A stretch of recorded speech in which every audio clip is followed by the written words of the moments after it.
All right, everyone.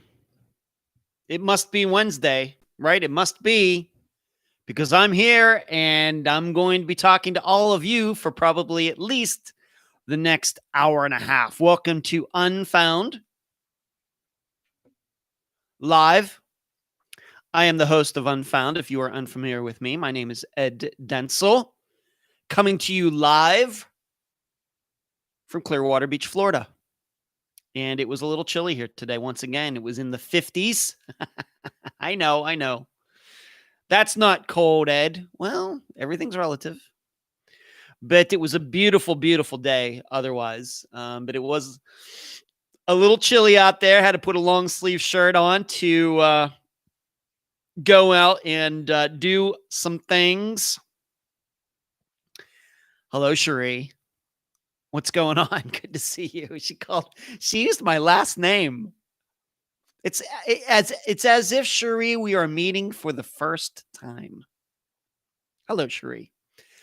But everything's good here. It got up to 72 in Tulsa. Wow, I'm jealous. Okay. Well, if you are unfamiliar, if you're tuning in, whether you are tuning in live for the first time, in fact, I do see, it seems to me, at least one new name on the list already tonight, and I have a pretty good memory for that. But if you are tuning in for the first time, what we do is a little bit of everything on Wednesday nights. The live show is very different from the episodes on Fridays, a little more laid back. We are not afraid to laugh. We're not afraid to make some jokes and things, but I still do cover some very serious topics on the program.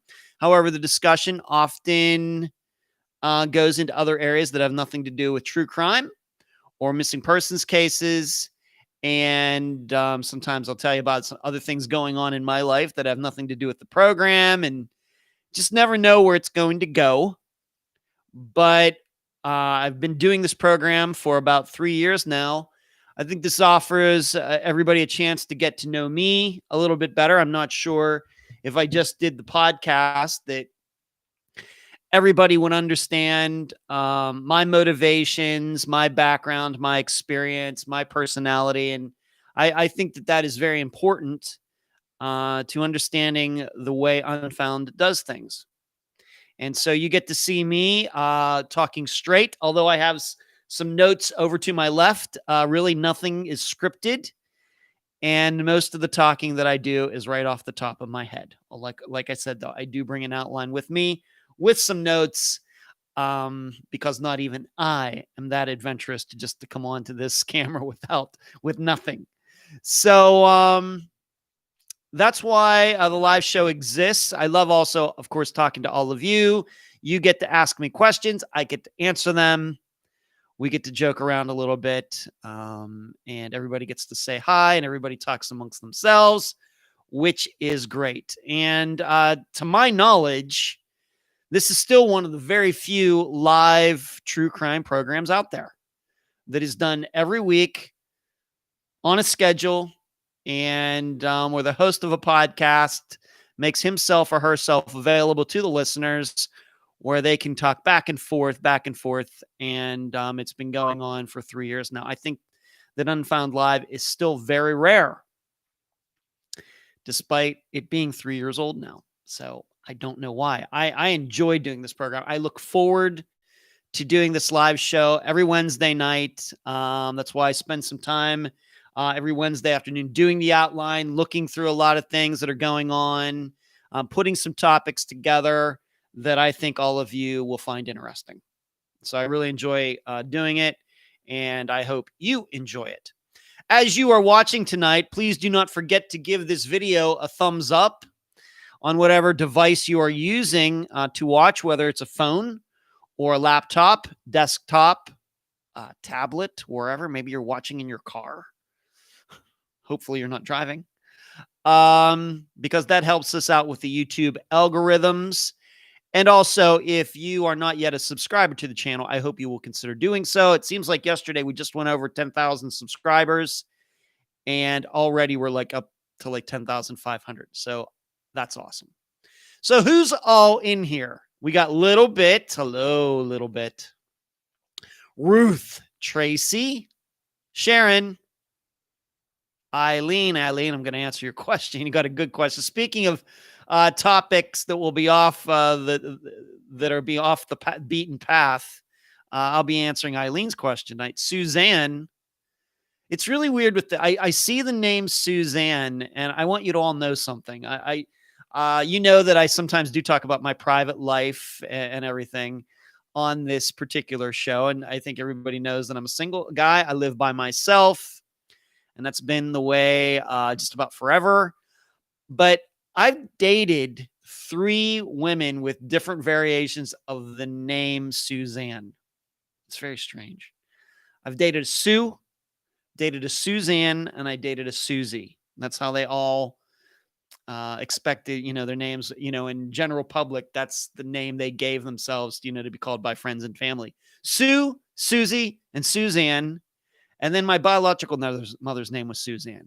Go figure. It's really weird. Hello, Angela, Jasmine, Valerie.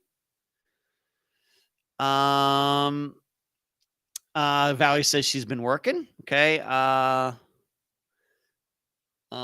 Jonathan. Hello, Jonathan. Are you new, Jonathan? Don't know if I've seen your name in here before. I apologize if you've been in here before and I don't remember it, but welcome. Hello, Jonathan. Twinkle, Kathy, Anne, Louise. She is in the UK, man. It must be early morning. Maybe 1 in the morning, Louise? 2 in the morning? Thank you for tuning in. But as you maybe know already, we go for like an hour and a half. So you're going to be up late if you choose to stay the whole time. Damp and foggy in UK. I'm shocked, Louise. I'm shocked. Karen, Elizabeth, Concha, Lou, Colorado. Ruth says Colorado's been warm. Twinkle says we enjoy the backstories. I love giving some backstories. Louise says wrapped in a blanket on the sofa in the UK, first time on the channel. So hi, everybody. Well, welcome, Louise. Thank you for making the time. I really appreciate it, especially since it's so late and into early Thursday morning there in the UK. Thanks for tuning in. I'll try not to let you down. I'm trying to make it worth your while that you've stayed up this late. Laura, okay, we got some hello. Feels like I actually know you after listening to so many live shows, Karen. Well, I feel like I know the listeners too, even though I've met just very few of them, Karen. Yeah, it's like we're old friends hanging out. Yes, it's 2 a.m. in UK. Wow. Okay, Louise. Thank you for staying up. A little bit says I have an Aunt Susie and an Aunt Sue. 7 p.m. in Colorado. Yeah, mountain time in the United States. Okay, great. Well, I'm flying to Pennsylvania tomorrow morning. My brother Brian is going to pick me up at about 8:45, which means I have to get up earlier than I usually do.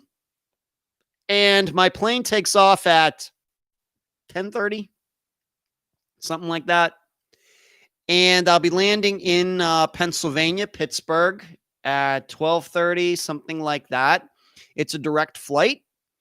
And then my dad is picking me up. We will go back to his place. He lives in a little town called Renfrew, Pennsylvania. And then early Friday morning, we'll jump back in the car. His Jeep, new Jeep that he got sometime last year before he came down here last year. And we will drive from Renfrew, Pennsylvania, the whole way back down to my place, Clearwater Beach, Florida, all in Friday. We'll make it in one trip in one swoop. Stop for gas, but you know what I mean. No staying overnight anywhere. That's just once I get in the car, we're driving until we're there. So that'll be Friday morning, which means if we leave at like 7 in the morning, we should get here maybe 12:30 at night, I guess Saturday morning, 12:30 a.m., something like that. So I've done that drive many times by myself over the last 4 years. But that's what I have planned for the next couple days. Friday's episode is already done. Of course, I'll be talking about it before the end of the show, usually right at the end of the live shows when I talk about the Friday's episode, but it's already been recorded. Interview's done. Everything's put together. All I have to do is upload it to Podomatic, which means I'll be doing that very early. Maybe I'll even do it Thursday night. Now, probably Friday morning, early Friday morning, before we leave to come back here to Florida. I have not even checked the weather there in Pennsylvania to even see what it is doing. Maybe I should do that. I will do all the driving because I'm not a very good passenger when my dad's driving. So I have to do all the driving. And that's fun. I love driving. Anybody who knows that I drove Amarillo in the summer of 2019, that's like a 25-hour drive. And I got that done no problem. So this will seem short compared to that.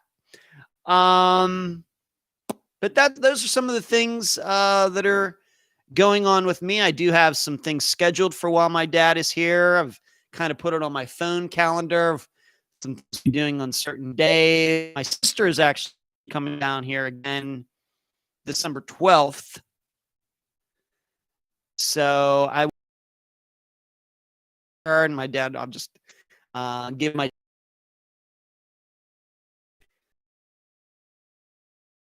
is going on. What's everybody saying here?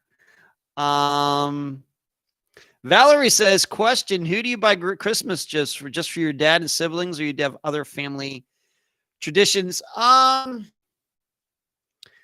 buy gifts for I don't know, for my dad. We'll have to work that out while he's here, I guess. But certainly my siblings, my brother and my sister, and then my nephews and niece. That's usually the extent of it. Usually, I think that's the way it'll be. I've not done any Christmas shopping yet, but that's the way it'll be when it gets done. Valerie, that's a good question. Louise says her middle name is Suzanne. Wow, all sorts of Suzannes on here tonight. I'm gonna be safe, Suzanne. You can guarantee it. Jill, hello, yo, Jill. Twinkle says, Dad being an older gentleman, you may have to make more stops than you want to. Well, yeah, if he says you have to pull over to do something, then I will pull over, of course. But the when I do it, if you're talking about going to the bathroom or something, Twinkle, the way I am is I will only go to the bathroom when I stop for gas. So before I drive a long ways, I won't drink anything. I won't eat anything. So, and if I have to go, I'll know that I only have to stop to get gas. That's the way I plan things out. Cherie Valley, his assistants got a pretty good, cool Christmas gift last year. Yes, they did. Yeah, I can't forget about my assistants, of course. I have to see what I'm going to do this year, Cherie. Elizabeth, your dad's a snowbird?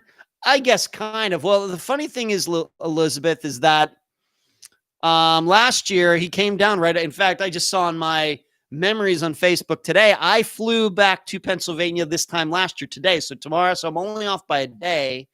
I'm going back to Pennsylvania in the middle of the winter. I don't know.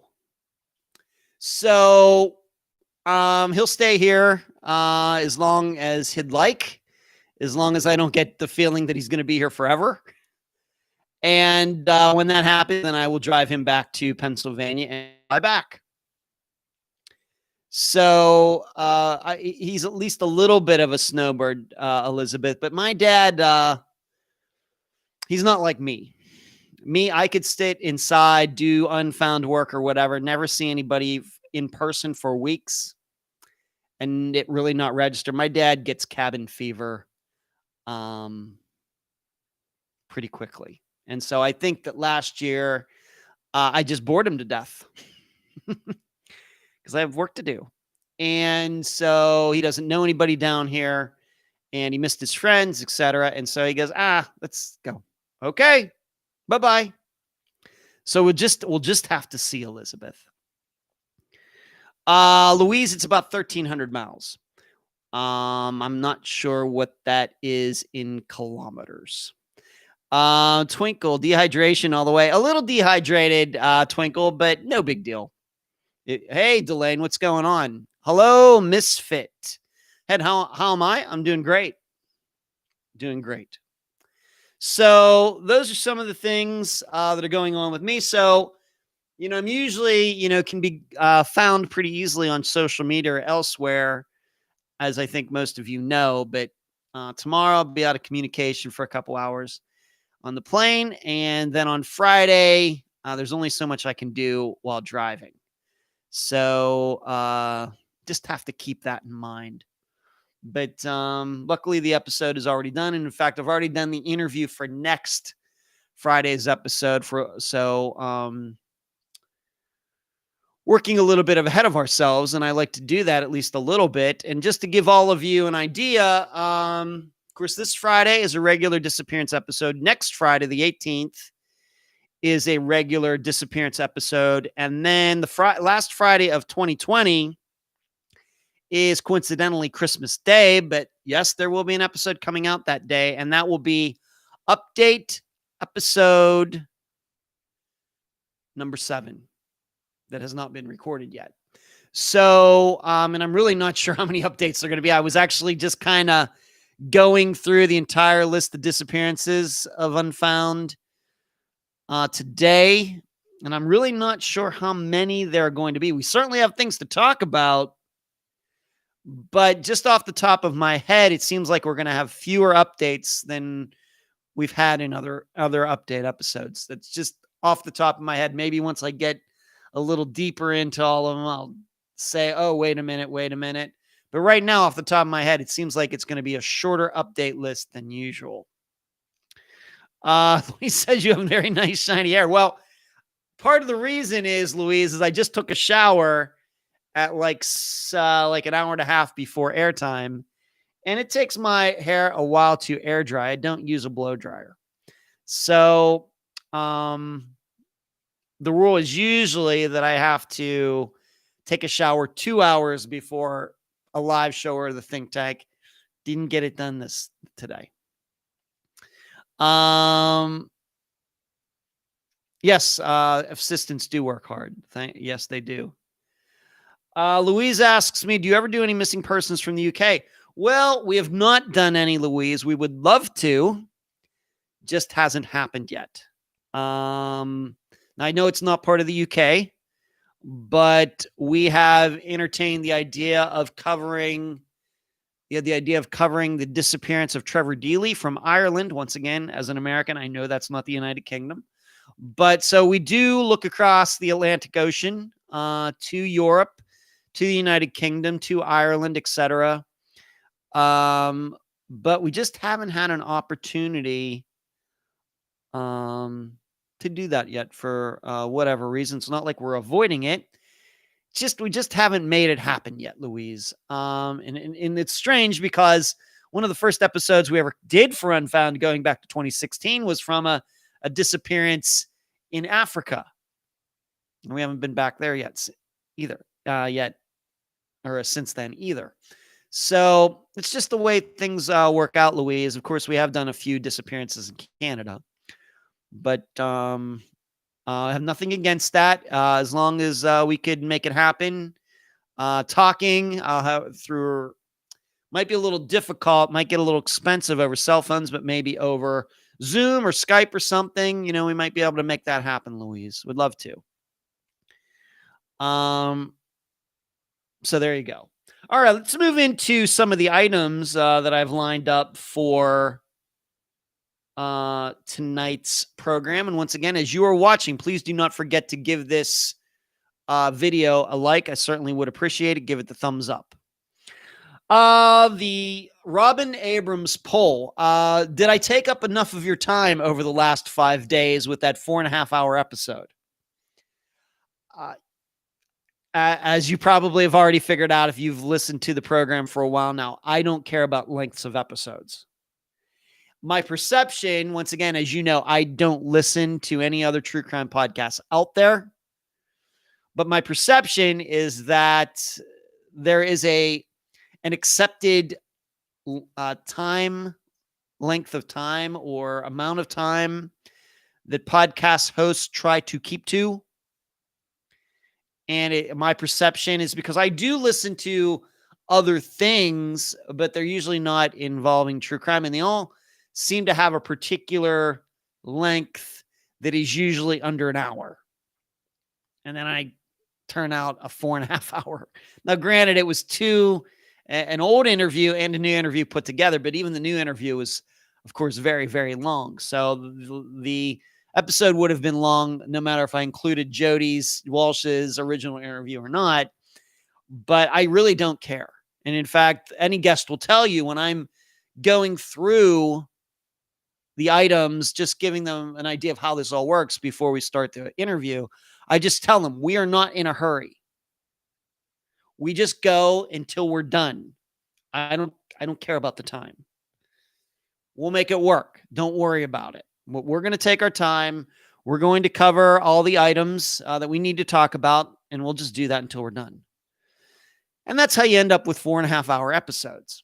Of course, in this episode, I kind of went against my rule about theorizing during an episode in which I talked about the most popular theory regarding Robin's disappearance. And I did that just because it's so out there. Anywhere that you look for Robin's disappearance, you look up anything. And of course, her sister Jodi's done a ton of interviews. There's one theory that continues to permeate everything, all the news, is that Robin was made to disappear, frankly, was murdered because of the relationship she got into with Tony Marquez and everything that happened afterwards. Without error, that is the theory. So you can only ignore that as a host for so long until you feel like you have to talk about it publicly. But I think in talking about it publicly,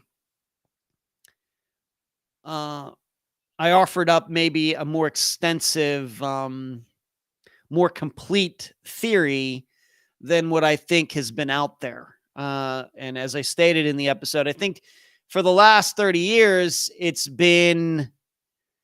was a relationship thing that caused Robin's disappearance. Whereas now, after you hear from Steve Pankey and what he saw, knowing these guys, etc., you can't help but think that Robin's disappearance had more to do with than just her having a relationship with Tony, she finding out that he's married, him breaking up with her, and then him being pissed off about it. I don't think it can be easily just limited to that. And maybe it hadn't, in the end, maybe it had nothing to do with that. But it certainly had something to do with the Will County Sheriff's Office. So I felt that I needed to talk about that, and I did. Now, the poll in the group, the most popular choice was that it was Tony Marquez and the rest of the Will County Sheriff's Office that was involved in her disappearance, excluding the mob angle. I think that might have been the second most popular choice, but the most popular choice by a wide margin was that the Will County Sheriff's Office, including Tony Marquez, had something to do or at least know what happened to Robin. Now, in the think tank, I have to tell you, we really didn't get too much into the theorizing, unlike normal. Once again, because there is only one theory. So we spent a lot of time talking about the role of good people and,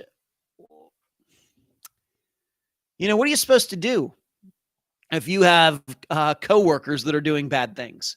Whether it's a police officer situation, which is going to be worse than most other situations. It's different than maybe just being a bunch of accountants. But what are people to do? You heard Steve Pankey talk about it firsthand. What he saw, what he knew was going on, and felt powerless to stop it. He just decided he was going to just continue to do his job, and that's it.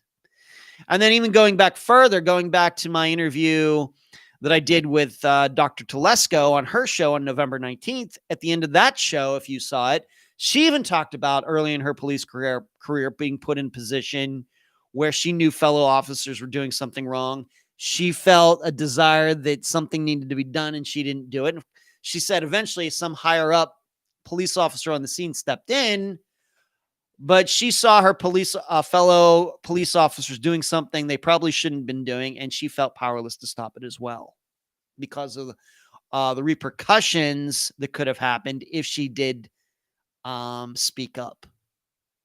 And so we talked a lot about that in the think tank, in contrast to just concentrating on the theory itself and what went on that day and all of that. And I thought it was also too important to talk about the good cop, bad cop situation that I think a lot of police departments have. And because it's very relevant to what's going on. And, I don't do politics, but we all know what's going on this year. We know what's going on. You turn on the TV, you turn on the radio, get on the internet. We know what's been going on. These fights back and forth and riots going back and forth, and city councils, saying they want to defund the police and cut back this and cut back that. It's been a huge topic. And so I thought it was very relevant to then talk about it in those terms in the think tank. And I even wrote about it in the Patreon blog. Once again, patreon.com/Unfound Podcast. If you'd like to be a Patreon supporter, I hope you will consider doing so. And I did write about that in the Patreon blog too. I talked a little bit about the theory regarding Robin's disappearance, but I talked a lot about,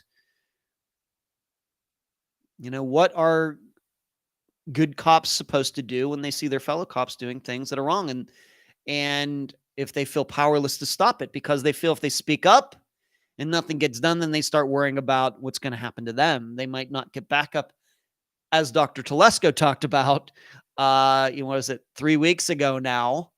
And she said, well, what happens? I might call for backup and nobody will be there because they consider me a snitch or something. So, the problem continues to be the good people doing nothing. And I want to talk about that a little more, being that we have something else on the agenda tonight.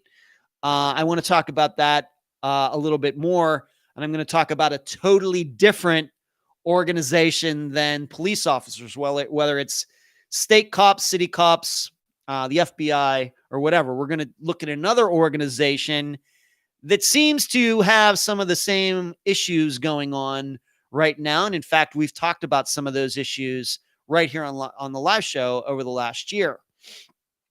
Let's see, people.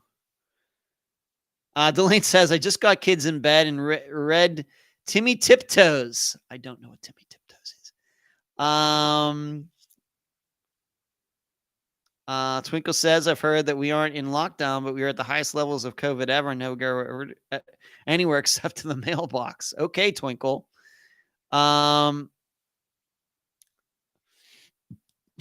People talking about going out with a lockdown. There is no lockdowns here in Florida. Our governor said, no, we're not doing that. Too many people are there. Too many businesses are getting hurt. Everything. We're not doing that in Florida. So the standard here is if you go into a public place, you have to wear a mask. But if it's a restaurant or something, as soon as you're seated, you're allowed to take your mask off. If you go to the restroom, you have to put it back on. That now, the sporting events, some other get-togethers and games, I think it's on a case-by-case basis. But that's what we're doing in Florida. I think Florida is continuing to be one of the loosest states regarding all of that.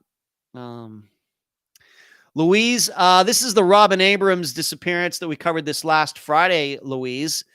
We revisited her disappearance. That was a disappearance that Unfound covered for the first time at the end of 2016. And then because of recent events, I decided to revisit that disappearance with a brand new, the old interview I did in 2016, then with a new interview of a sheriff's deputy who was in the county in which she disappeared at the time of her disappearance. So that was, it's a 4.5 hour episode, Louise. So I hope you have the time. You can find it in iTunes, Spotify, Podomatic, etc. Delane says Dr. Telesco's experience was a little different because she was a new officer and a female. Well, that's certainly true, Delane. It's certainly true. But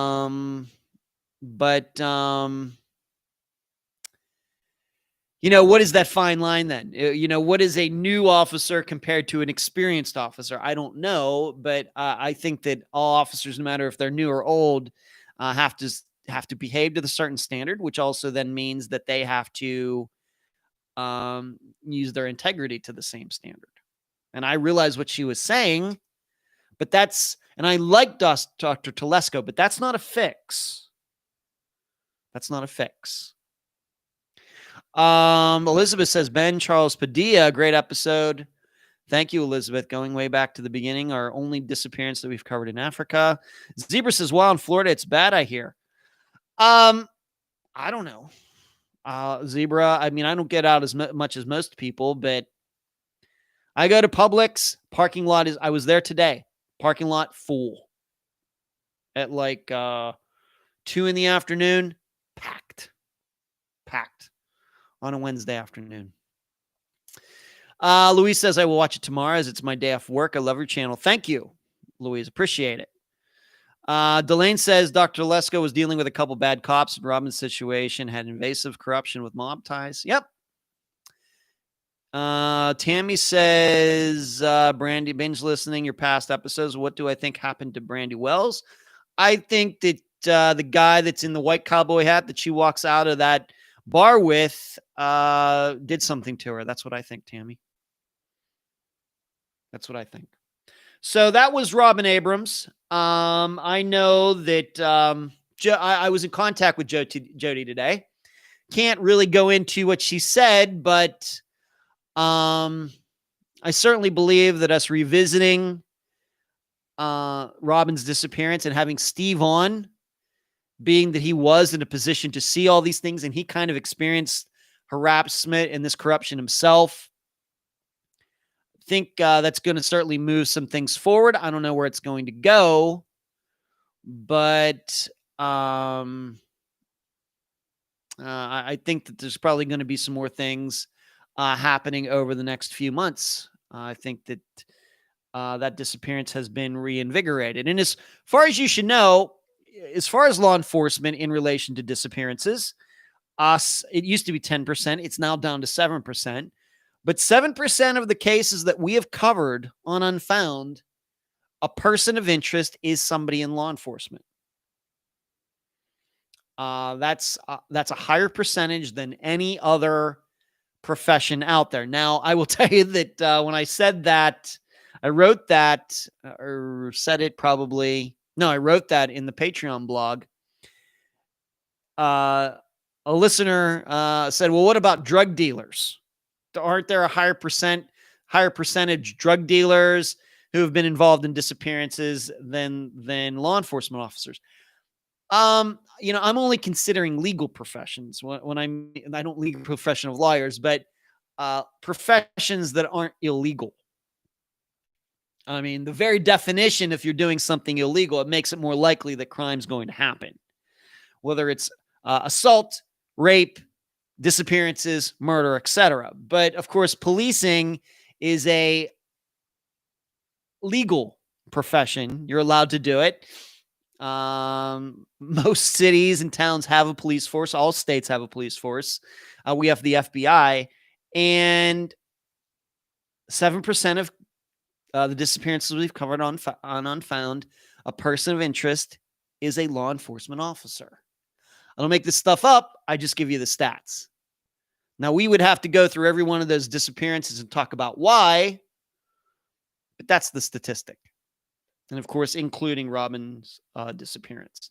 So not only is her disappearance, because it's unsolved 30 years later, important, but I think the overall topic of integrity and morality in policing and keeping corruption out of policing is an important topic. It should always be an important topic, but it seems like it's abnormally important this year. Let me take my first question of the night. And actually, I had a couple different people ask me this, but I'm going to give credit to Beth. And she asks me, why don't some families want to talk? And I think the reason this has come up is because, and now that it's out there, somebody posted about the disappearance of Elaine Park. A young woman disappeared in California. Was it 2017, I think? I think it was. And she was in Calabasas, and she went to her boyfriend's. And there's allegedly a video of her leaving by herself, and then her car is found down on the PCH, which is the Pacific Coast Highway. And was parked on the side of the road, but parked the opposite direction, and the door was open, the headlights were on or something, and she's never been seen again. And there's a lot of suspicion that her boyfriend at the time had something to do with it. There's talk that maybe the videotapes that are public have been altered, or you are not seeing the entire story. And her boyfriend's family has some powerful connections. And if you don't know, Calabasas, California is kind of a rich area. And so there's alleged that maybe there was a cover-up, a lot of things going on. Now, the only reason I know about all that is because I've spoken to Elaine's mother in the past. Her name is Susan. And what had happened is somebody posted in the group, boy, you should really talk to this young woman's family about her disappearance. And that's why I had to, comment, well, we've tried. And I've had. And in fact, this goes way back to the reason I even know it's been a long time ago is because I remember talking to her and I was still living in Madeira Beach. Well, that must have been at least early 2019. And I know it was well before I ever moved to where I live now. This is well back into 2018. And we had some good conversations. And then she just decided she didn't want to be on the program. Now, you should know that nobody is ever banned from appearing on the program. But so if Elaine's mother, Susan, were to change her mind and she were to contact me tomorrow and said, you know what, Ed, I think we're ready to talk, then I'd be, yeah, let's do it. I can't wait. Let's do it. And this is kind of what happened for this Friday's disappearance, where this disappearance, I've been talking to this guest since 2017. And finally, just within like the last 3 weeks, I guess, I always keep in contact with these people, and I contacted her and we started talking, and she said, yeah, I think I'm ready. Great. But why don't people, jump at the chance of being on the program? Well, every situation is different, and I'm not going to go into the situation with Susan and why I think she hasn't appeared on the program. I'm not going to get into that. I'm not going to go into specifics of any behind-the-scenes conversations that I've ever had with any guest. What you all know is what we do in the interviews. Everything else is off the record. I think it's a variety of reasons, though, put together. There have been other people that I've talked to extensively who didn't appear on the program. Now that this disappearance is solved, I think I can talk about it. I talked to Eric Pratt's parents at one point, and we had at least 2 conversations. And then they we had an interview time all lined up, and at the last minute they backed out. Now, why did they back out? I still don't know. But I can tell you that when Eric's remains were found, I expressed my condolences, sent his mother a text, and then just out of nowhere, a few months ago, she contacted me and just thanked Unfound for doing all the work that we're doing. So there's no hard feelings or anything. It just didn't happen. So a lot of times when you talk to people and then you kind of just lose touch with them, you usually don't know the reason that they've decided to not go on. But I would say it comes down to a variety of choices. One, doing interviews for these people is not easy. the way that I conduct interviews, you know how technical we get. And I think for many people, it's like reliving that time all over again. And I think that, and I can't argue with that. However, I do have a responsibility as a professional to handle the interviews a certain way. And so I just have to ask these questions. That's just the way it is. Even though I know sometimes, I mean, as you probably know, sometimes I ask questions that I already know beforehand. The person isn't going to probably answer the question, but I just tell them in my position, I just have to ask. You've heard me say that before. So, I think that they worry about the emotional impact that the interview is going to have. Number two is, I wouldn't call it common, but it happens. Sometimes they get talked out of it by police officers.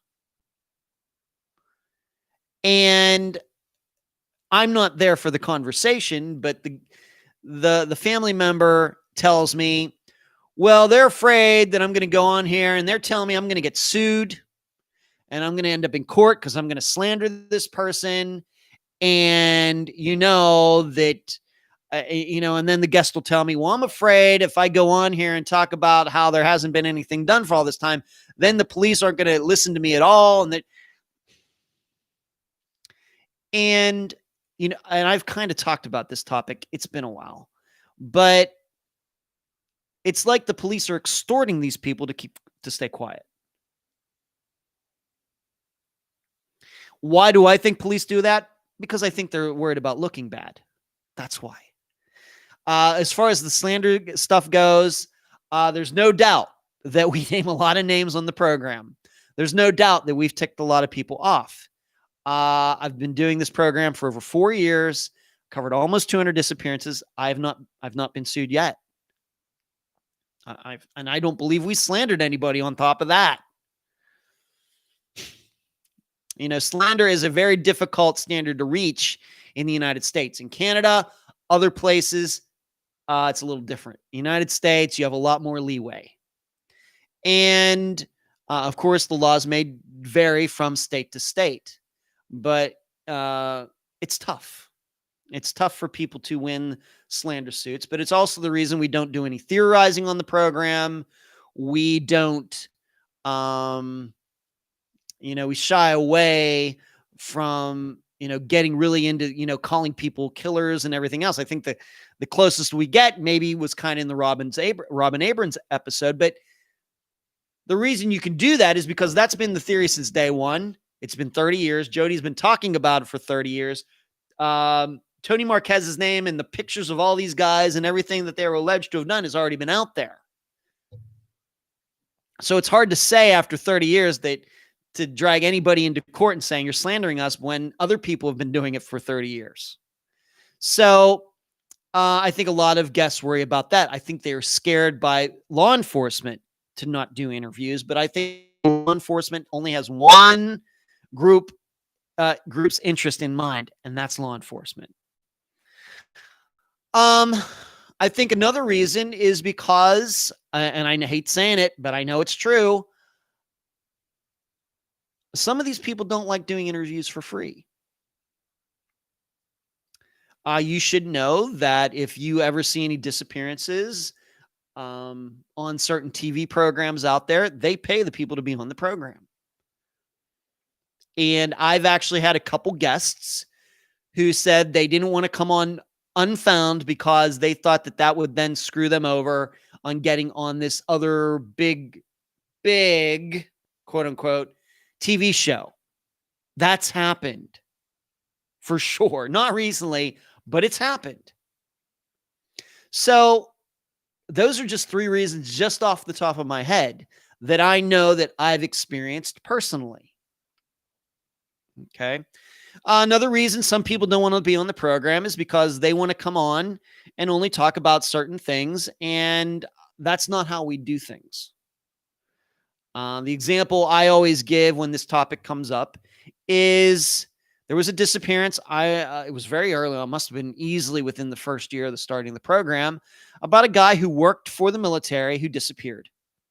And his family believed that the reason he disappeared is because he had found a huge accounting error of millions and millions of dollars. And they believed that the federal government made this guy disappear. Whereas in talking to a member of this guy's family, what I also found out that this guy was cheating on his wife, and the last person this guy was seen with was his wife's brother. Well, you can't help but start thinking, well, maybe the brother or the wife disappeared because the brother found out that the husband's cheating. I'm not saying that happened, but it's certainly worth talking about if those are the facts. Didn't want to talk about it. Said, no, we're going to do an interview. We can't talk about who he was last seen with. We can't talk about him cheating. We can't. But we can talk about this grand conspiracy saying the federal government made some accountant disappear. I just can't do that. I'm willing to talk about the government angle as long as the guest is willing to talk about the brother and the husband and the wife angle. Wasn't willing to do it. I said, well, I can't do that because you're covering up facts. It's no use covering a disappearance if you're only telling people half the story. So I don't let guests do that. Now, on that situation, it's on me.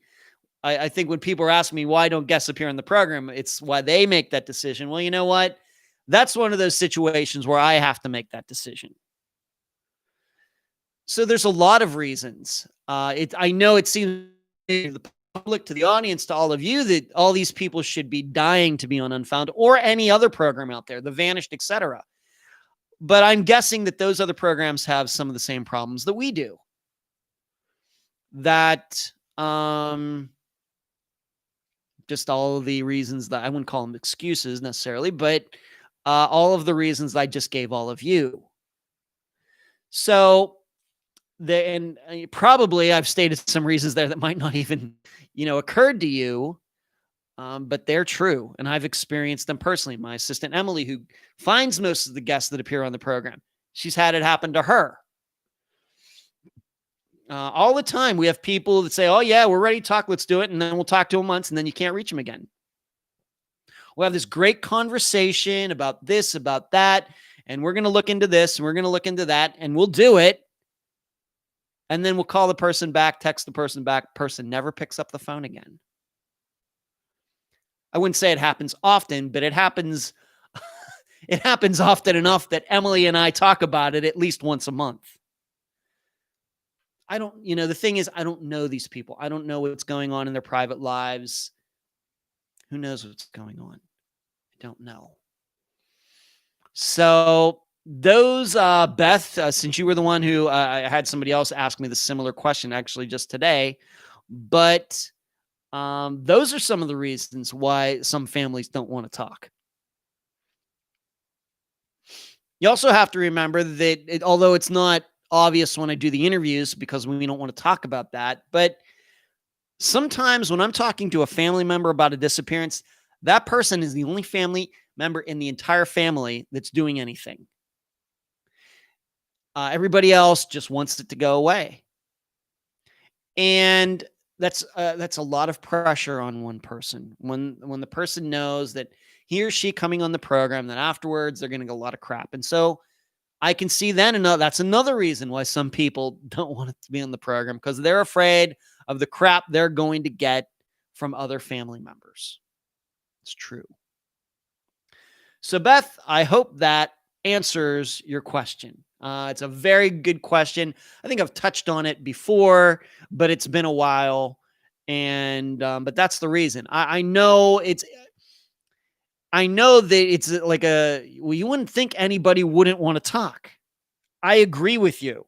You would think, but that's one of those, what seems good in practice, in theory, is not actually good in practice. That's, if you don't know, that's kind of Plato philosophy. What seems to be good in theory, that then doesn't work in practice. That's going back to, you can read about Plato. That was an idea that he came up with, in contrast to Socrates and Aristotle that had a different worldview regarding that. But that's what it is. Then in theory, it seems nobody would ever say no to being on any program. In practice is that many people say no to many programs. That's the way it is. Let's see what Louise says. The Delphi murders. I'm not going to get into that tonight, Louise. It's really not my thing regarding murders. I've talked about it before, but it's just going to stay away from it tonight. I do, yes, I do think that people do keep things to themselves because of fear, but I don't think it's as much as everybody thinks, Louise. Regarding what I just talked about, Louise asked, do the police advise the family or friends not to appear in interviews in case they say too much or give out too much information to the public about the case or what happened to the missing person?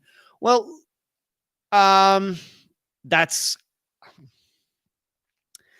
I'm guessing that some police departments have said that, Louise, but it doesn't sound like a very good reason to me. You know, the truth is, you know, regarding most of the disappearances that we cover, considering that the average age of a disappearance we cover is 17 years old, there's no investigation going on. So it's hard for the police to say, well, you're going to ruin our investigation. There is no investigation. It's just unsolved. Just because something is unsolved doesn't mean it's being investigated. It just means it's unsolved. For example, Robin Abrams, there's not one person in Will County or the Illinois State Police that's working on that case right now. I know we talked about some things from 2014, grand jury and everything. Nobody's working on that. We could just... So, but then they'll say, we're going to ruin our investigation. You mean that one that doesn't exist? Okay. So, yeah, it's frustrating, Louise. Tammy, have you ever had law enforcement contact you regarding any interviews? You ask really great questions. I have. The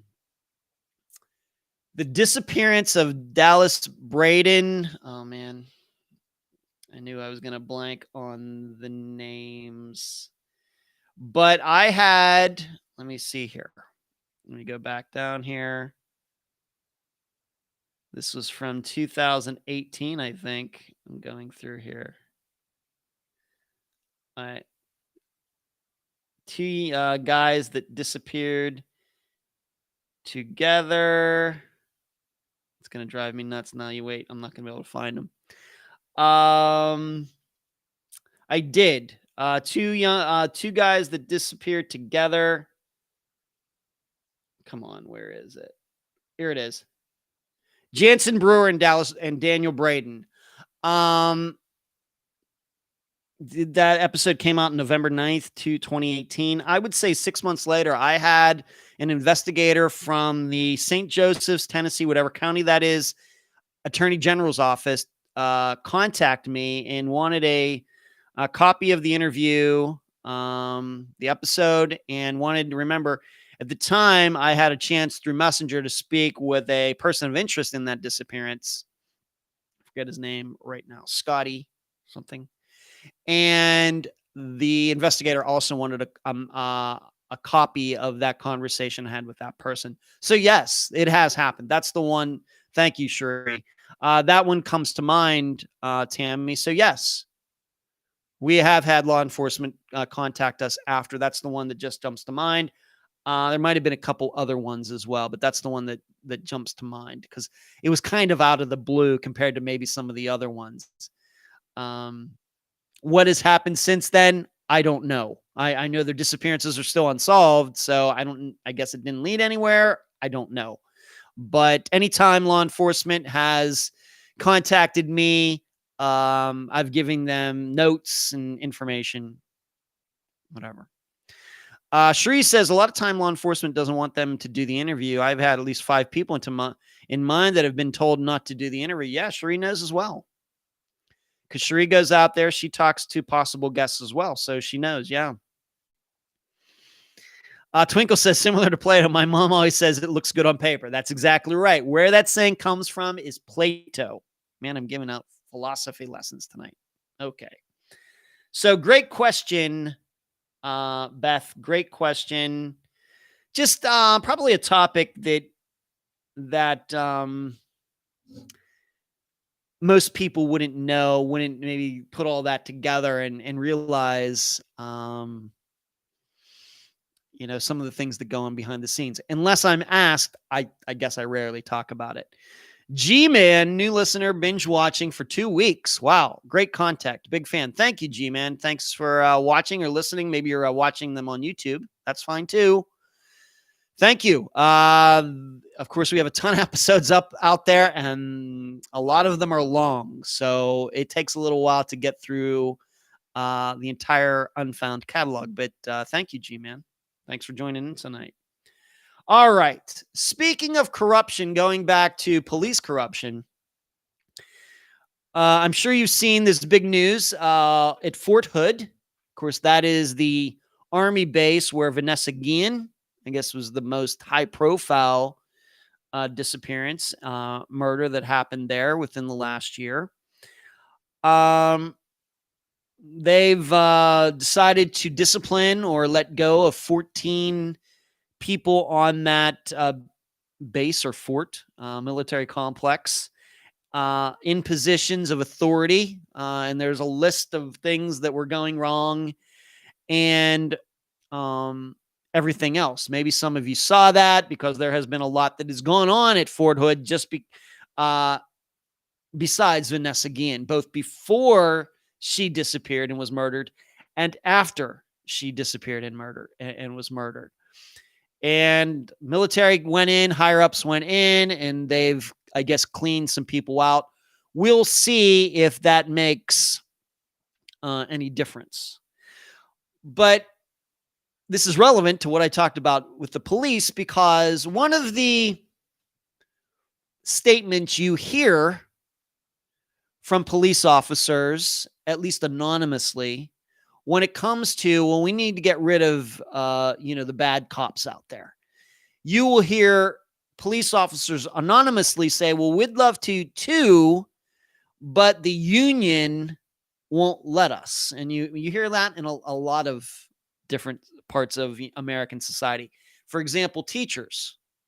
Bad teachers out there, good teachers will say, we dislike them as much as the public does, but they can't be fired because their union will protect them. That's the statement. I'm not saying I agree with it. I'm not saying I, disagree with it, but you can read that. Just do any Google search and you will see. But the police also say, well, we'd like to, we know there are bad cops out there, but unfortunately, we can't do much about them because our union reps defend these police officers. And what are we supposed to do? Well, what's the military's excuse? Here we are. We had multiple people die on Fort Hood, and now we also have Fort Bragg. Of course, Fort Hood is in Texas. Fort Bragg is in North Carolina, totally different states. And you have kind of the same thing going on at Fort Bragg that you do at Fort Hood. And it's obvious, at least from the Fort Hood situation, in reading about it, is that there was people not doing what they should be doing, and a bunch of other good soldiers were allowing it to happen. Well, there's no union in the military. There's no union in the military. In fact, it's exactly the opposite.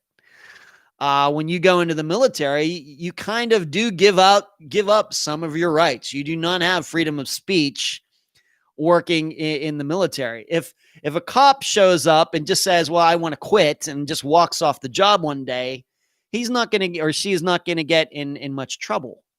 A military person does that, and there's going to be big trouble. So I'm not convinced. I guess what I'm saying is I'm not convinced when it comes to the police officers, law enforcement, that it's a very good defense that, we can't do anything because of the union. I think this is a person problem. I think this is a human nature problem and not a union problem of saying, well, we'd love to do something, but the union just won't let anybody get fired. We'd love to have that happen, but they just won't let it happen. Well, there are no unions in the military, and it seems they have trouble getting rid of bad people too. It's a person problem. And I think what I'm saying here is I think that blaming it on unions and things is an excuse for people to feel better about the fact that they just didn't have enough courage to do something. That's what I think. And you heard, and I wrote this in the Patreon blog, everything else. I like Steve Knickrum, okay? I think he's a good guy. I think he has a lot of guilt about what went on back then. And I think he's trying to make up for it now. I believe that. And I like him. I want to continue to help him. I want to help Jody, etc. I am honest of that. But in my position, I also have to be honest with all of you in saying, the time to do something for Steve was back then. But you heard him say it. You heard him say, well, here they were harassing him, bugging his phone, going into his place, his home, doing stuff, taking his files, etc. And he just put up with it. Why? Because he needed a job.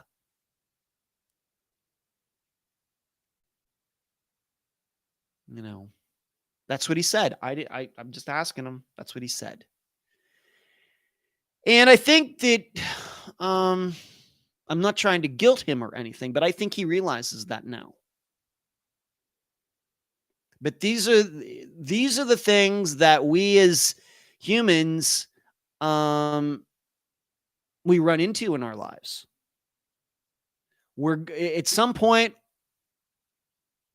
and it may not even be predictable, there's going to be a situation where our integrity, our morality is going to be put to the test.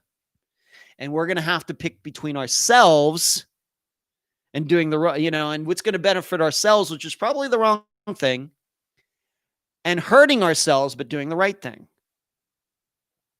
And in our lives, that making the right choice then is the only thing that matters. It's easy to make good choices when nothing is on the line. And so when I talk about law enforcement, when I talk about Fort Hood, the Fort Bragg, and these men who were off in some base and shot each other or whatever happened, maybe you've seen that story too. These aren't union issues. They aren't organizational issues. These aren't a culture of corruptness, although it's certainly corrupt in Will County. This is just a culture of a lot of good people allowing bad things to happen.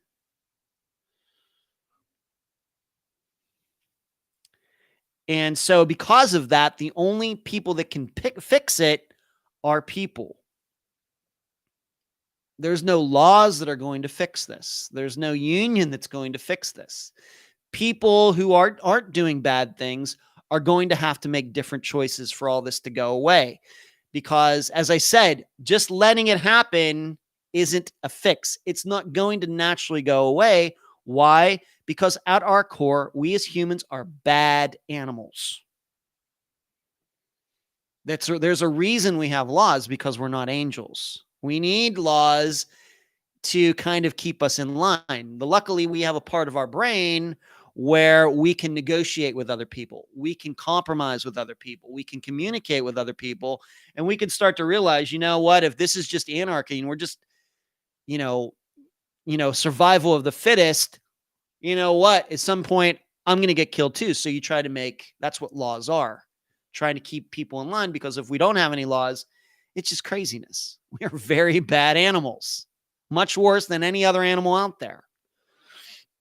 And so in all of these situations, from Will County to Fort Hood to Fort Bragg and everywhere else, this is human nature going unchecked. That's what's going on. And there's 7 deadly sins for a reason. And unfortunately, a lot of times it ends up being deadly for somebody else, not the person who's actually committing the sin. So this is the way I see all of this. The only way police departments are going to become less corrupt is if the good cops who are in there do something about the bad cops. That's the only way it's going to happen. Otherwise, we're just kidding ourselves otherwise. Same way at Fort Hood, same way at Fort Bragg, same way at anybody else. Somebody's going to have a backbone. So this is, once again, and that the reason it's a big deal, of course, we know why it's a big deal in law enforcement. We know why it's a big deal in the military. Is it as big a deal in accounting? Probably not, but the same principle still exists. Is it as big a deal in engineering? Could be. What happens if you have some bad engineers who don't know how to design things, and all the good engineers don't want to say anything? You know what happens? You end up building a bridge that once it's built, well, it collapses and innocent pedestrians and motorists get killed. All depends on, I guess, the occupation and what a person chooses to do with his or her life. If we have people cutting corners in accounting, it's surely maybe not as big a deal as people cutting corners in engineering. And then in engineering, it's probably not as big a deal as people cutting corners in the military or in law enforcement. But cutting corners is what humans do. It's part of our makeup, unfortunately. Let's see what people are saying here. Vanessa's family met with the President Trump in the White House to talk about the situation at Fort Hood, and I'm sure that is in response to the conversation, probably. Delane, I just read an article about one of our Fort Bragg soldiers went on a training exercise with his unit and disappeared, and apparently his head had been found, but that's it. This happened in May. That's true, Delane. I read that same story. Sure, he says in the military, you absolutely do not have freedom of speech, right? And I'm not sure that's something that your average civilian realizes, even though I've never been in the military. When you go into the military, you give up some of your rights as a citizen because of the training that happens. I mean, of course, if you go into, if you get hired to work at Starbucks, it's a lot different than going into the military. The training is certainly different. G-Man says social problem. You could call it a social problem, but it's not a problem that's ever going to go away because humans are bad animals. But what needs to happen is the better animals need to speak up and go against the worse animals because nobody's perfect. Yeah. Yeah, Twinkle, I believe it. Louise says, I read about the Fort Bragg murder. There have been 3 murders, I believe. One was high up in the military. Yeah. Louise, it's definitely somebody or more than one person in the military must have done this. One person's head washed up another. Yeah, that's just somebody else mentioned, Louise, for sure. Delane, guess I need to pay more attention to my local news. Kathy, Delane, I think you are kind of busy. Louise, there's corruption in every department. There is. And Louise, I don't believe it's a money issue. It's a human issue. It's a human issue. People are corrupt. We, as in our natural states, we are corrupt. And it's only through realizing that we're corrupt and realizing that our corruption can also get us in trouble that we can then make contracts with other people, the human contract, that then forms governments and laws that people are supposed to follow. And if they don't follow them, they go to jail. Well, that system breaks down when people get away with things and other people don't do anything about it. But so I don't think it's a money thing. I believe at its core, it's a human thing. It may be about money sometimes, but it also could be about power sometimes. It could also be about getting your son or daughter into the right school, as we know about this tuition scandal that has happened in California over the last several years. That wasn't about money. That wasn't about power. It was just about people wanting their kids to go to the right school. Ruth, I can tell you being on the inside that the military and government will cover things up. Yep. That's human nature. And we got to work past it. Louise, Seema. Hey, Ed. Hi, Ed. Sorry for late. You don't have to ever apologize, Seema, for being late. You can certainly get the rerun later. Seema says human issue 10,000% because we all have egos. Yeah. 7 deadly sins. 7 deadly sins.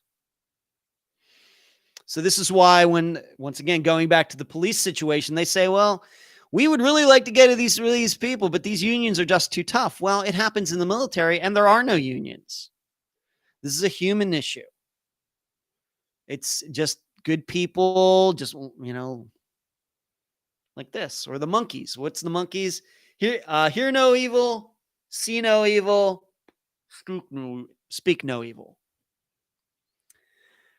So there you go. Let's move on to, so that's my kind of my soapbox for tonight.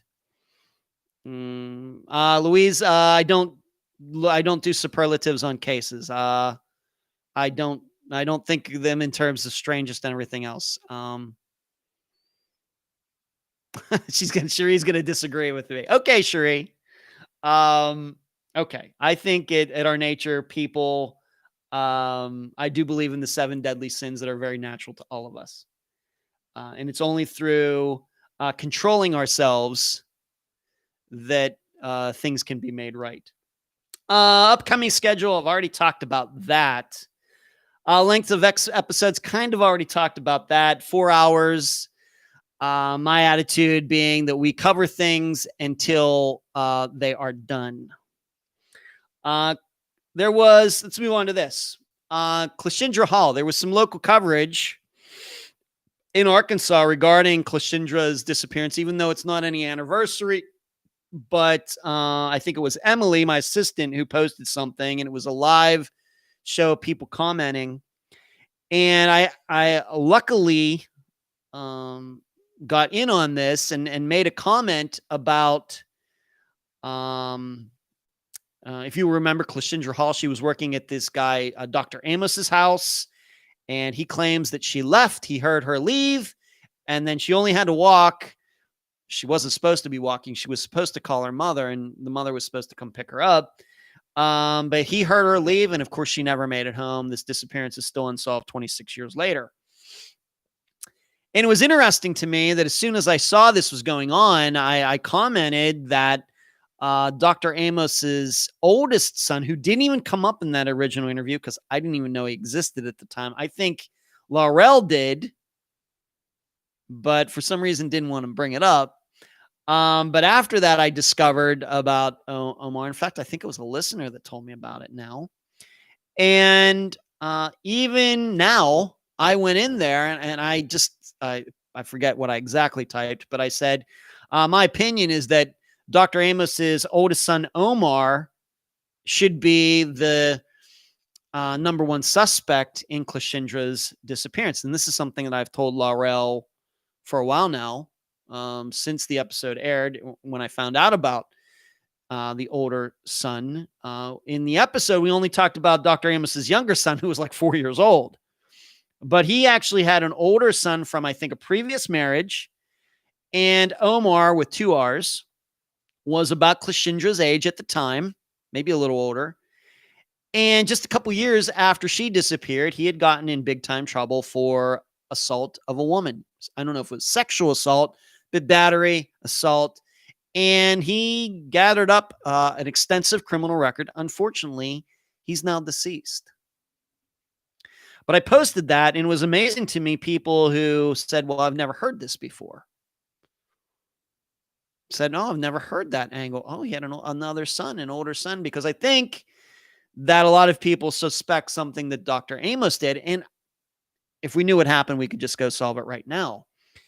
But what are the odds that he has a son just a little bit older than Klishindra, who ends up having a criminal record, and that criminal record involves violence against women?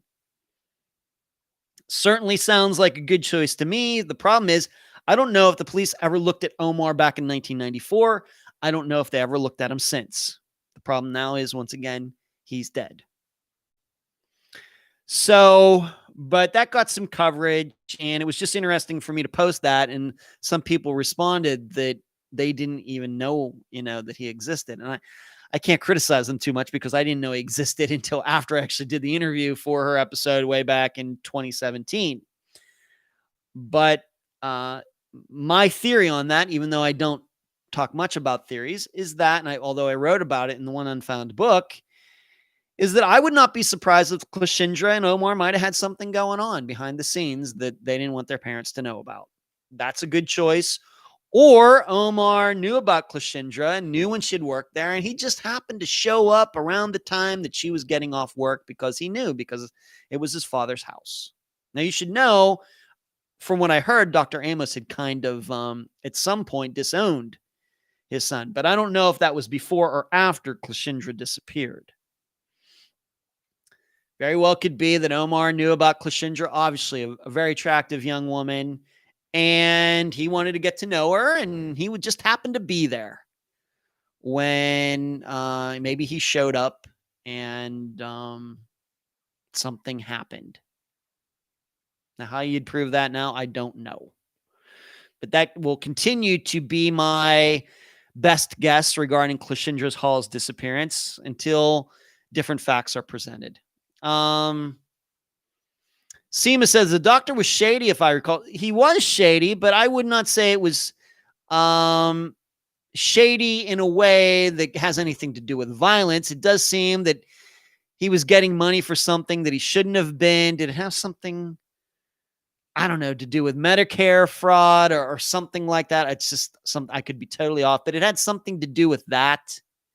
It didn't have anything to do with anything violent or anything. It's not like he was robbing 7-Elevens or any violence against women. I think that I looked his criminal record up at some point. There was nothing like that on there. So he certainly was shady, but I don't know if that points us in a direction of, because of that, him having something to do with Klishindra's disappearance. It might have been that the reason back at the time he was shady because he was afraid that in the investigation of her disappearance that they might find out of these other things that he was doing. I don't argue with that he was shady. I don't know if that automatically translates into him being responsible for the disappearance. Although it might have been that after the fact, he suspected his older son and just didn't say anything about it. That's certainly possible. Seema says, I never heard about the other son either. Yep. Omar with 2 R's. You can look him up, Seema. But like I said, he died, I think, just this year or maybe last year. Just very recently, within the last year and a half, I'm thinking, to 2 years. Did the older son live with the father? Not to my knowledge, Delane.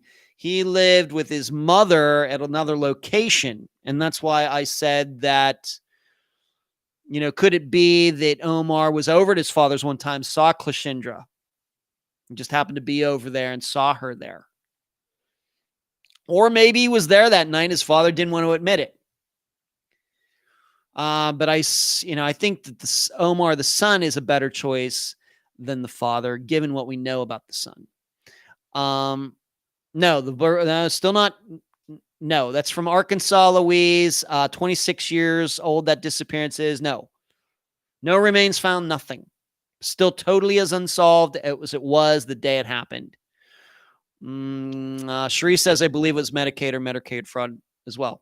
All right, well, good. Maybe my memory isn't as bad as I thought on that. But it just seemed to me that it was some sort of billing, the irregular billing or something, creating patients that didn't exist, and charging Medicare or Medicaid or Medicare or Medicaid for them, but they didn't exist, something like that. Delane, that might explain why she didn't call her mother. He may have offered her a ride home. I like that thinking pretty good, Delane. That's the way I would go. No proof of that. So that was in the news. I think that you can go to Cleashindra's Facebook page and watch that. It was a live feed. It was a talk within 5 different people, and there was live commenting on Facebook if you'd like to check that out. In fact, I know there's a link to it in the discussion group on Facebook right now, and you should be in the discussion group if you are not. I'll remind you, we have a really good showing of viewers tonight. Want to remind you once again, please like this video. Please give it a thumbs up on whatever device you are using. Do not forget to do that. Next item. Because some of you, Louise says, was Omar ever questioned? Louise, I have no idea.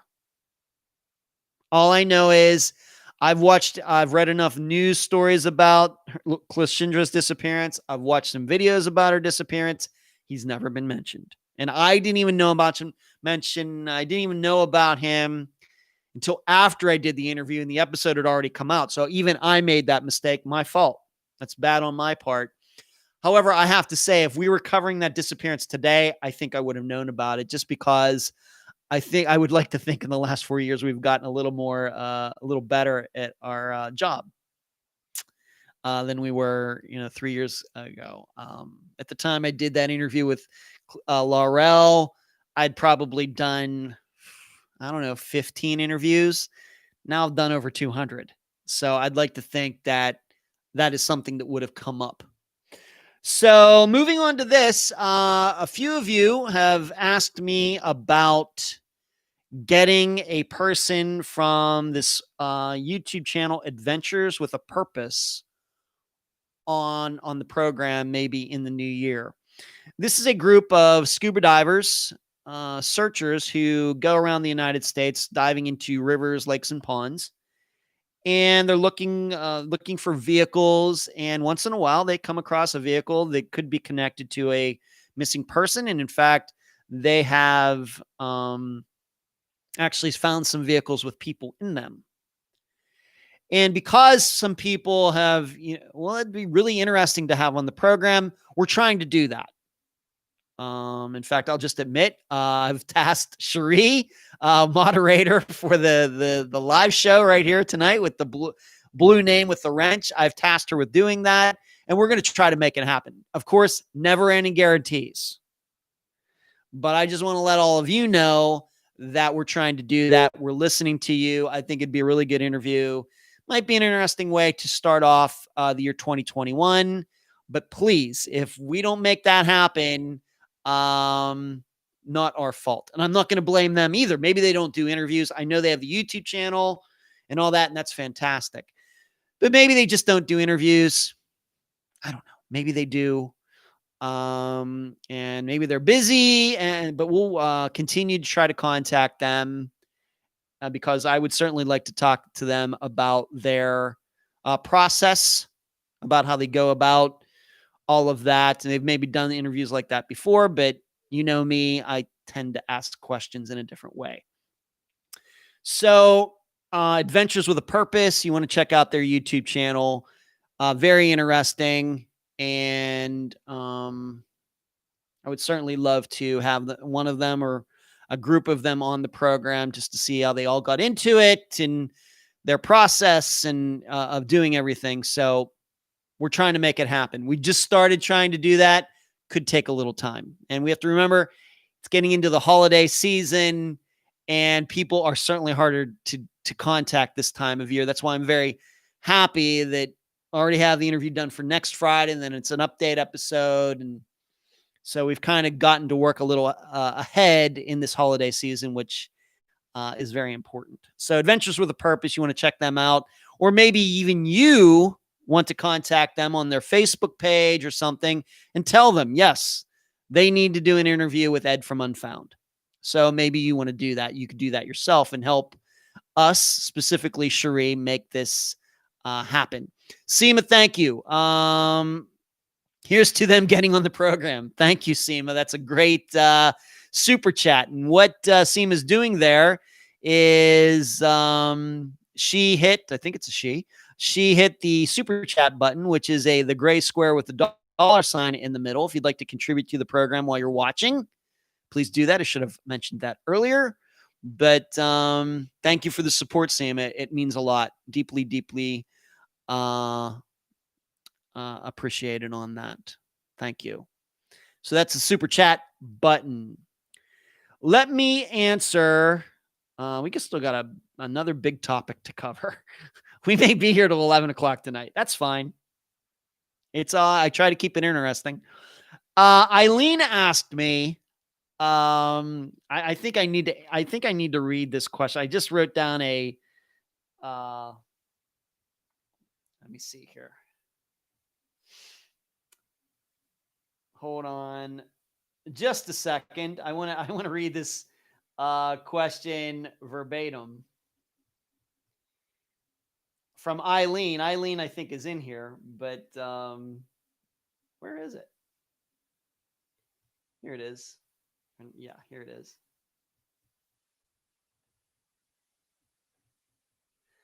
Um, this is Eileen says, this is a random one, but was a topic in our home tonight. What life lesson did you learn the hard way? Oh my. No, Seema, thank you very much. Thank you. LaRue says, I love the adventure with a purpose, guys. Yeah. Eileen asked me once again, what life lesson did you learn the hard way? Well, I've certainly, Eileen, I see you're in here. I've certainly learned more than one lesson the hard way. Although I will say that I am a guy who tends to learn from others, seeing other people make mistakes, and then me decide not to make those same mistakes. I take other people's experiences and their failures and successes very seriously. I think that I'm a good guy. I think I'm an intelligent guy, but when it comes to failures and everything, I know that I'm just inclined to make as many as anybody else. And so I do try to learn from others. One example might be probably drinking. I've never been a big drinker. I've never been drunk. I've never had a buzz, and it has nothing to do with any sort of morality or system of spirituality or religion or anything like that.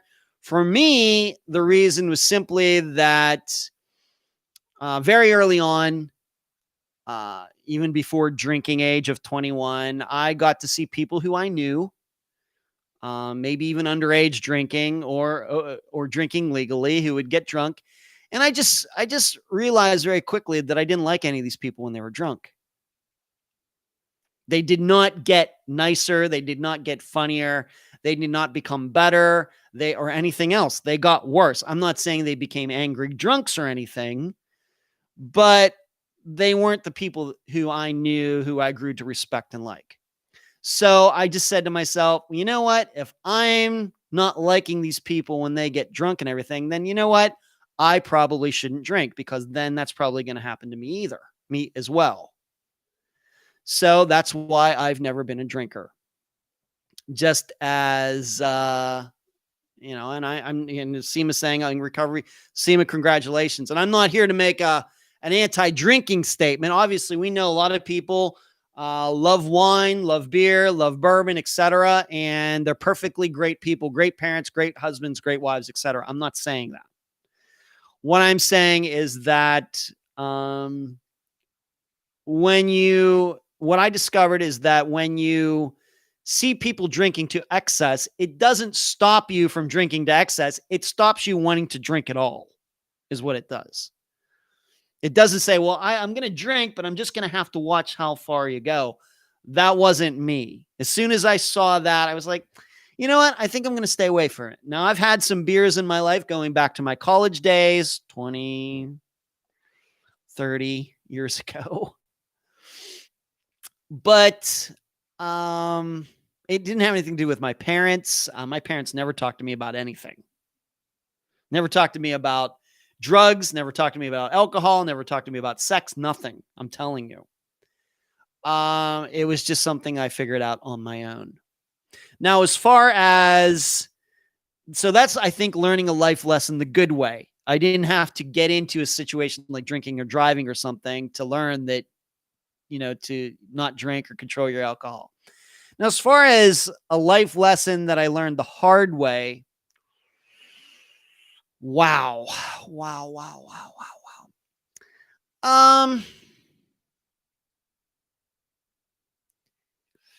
I would say that there's a time of my life that I kind of regret, and that was just after college. It wasn't until I moved to Las Vegas in 1998 that I figured out I should have moved to Las Vegas or anywhere else when I got out of college. This 4.5 years from 5 years, from May of 1993 when I graduated from college until May of 98. When I moved to Las Vegas, it kind of felt like I was in the woods and a little lost. I had a lot of great times. That period of time where the story about me being stuck on a deserted island with a naked woman, that's a true story, came from. Dated some great women and had a lot of fun times, drag racing, etc. But as far as growth as a person and becoming a real adult and being responsible and living on my own and everything, none of that happened over those 5 years. And I didn't realize it. Well, I finally did realize it. That's why I moved to Las Vegas. But I didn't realize until I was out on my own in Las Vegas. Now, the first year was a little tough. But after that, I was like, man, this is awesome. Living on my own, not having to answer to anybody, knowing that I had my wits about me to take care of my money and get jobs and work hard and make friends in a strange place and all that other stuff. The lesson that I had to learn the hard way was those 5 years of what I considered to be wasted time. It would be a time of my life, the only time of my life where I said that, I really wasted a lot of time there. And I had to learn that the hard way, that I should have, as soon as I graduated from high school, I should not have gone back and lived with my parents under their roof for those 5 years. It just should have never happened. Because it's, in retrospect, that's really not me. And probably, the lesson that I learned from that everybody can learn, is that we have to be who we are. We should not let others put us in a particular box, or we should not allow ourselves to be put in a particular box. Well, because you did this means you have to be this. Because people have expectations of you to do this, you have to do that. For me, because you were expected to grow up and get married and have kids does not mean that that's what you're supposed to do. There may be something else that is better for you as a person. In fact, maybe going that other direction is just going to ruin somebody else's life and maybe yours too. So you have to be who you are. Of course, that doesn't mean if you feel like being a serial killer to go out and do it. But that's the lesson that I had to learn, I think, the hard way.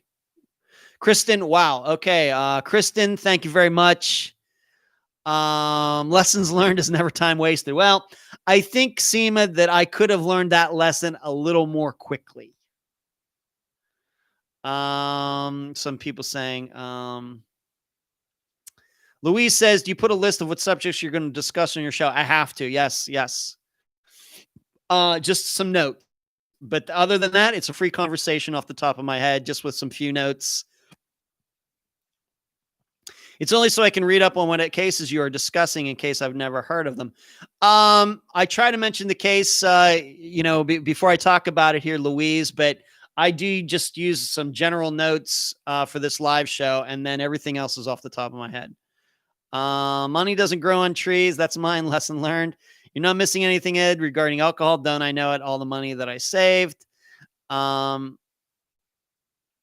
Louise says, I work behind a bar. I know what you mean. The nicest people turn into monsters sometimes. Seema says, yes, some of us shouldn't touch alcohol, period. I'm one of them. Yes, I teach my 8-year-old everything. Delane's leaving us. Good night, Delane. Good seeing you. Thank you, Kristen. Thank you so much. And thank you again. Wow. Kristen, thank you. You're very, very, very generous. Thank you, Kristen, so much. Really, really appreciate it.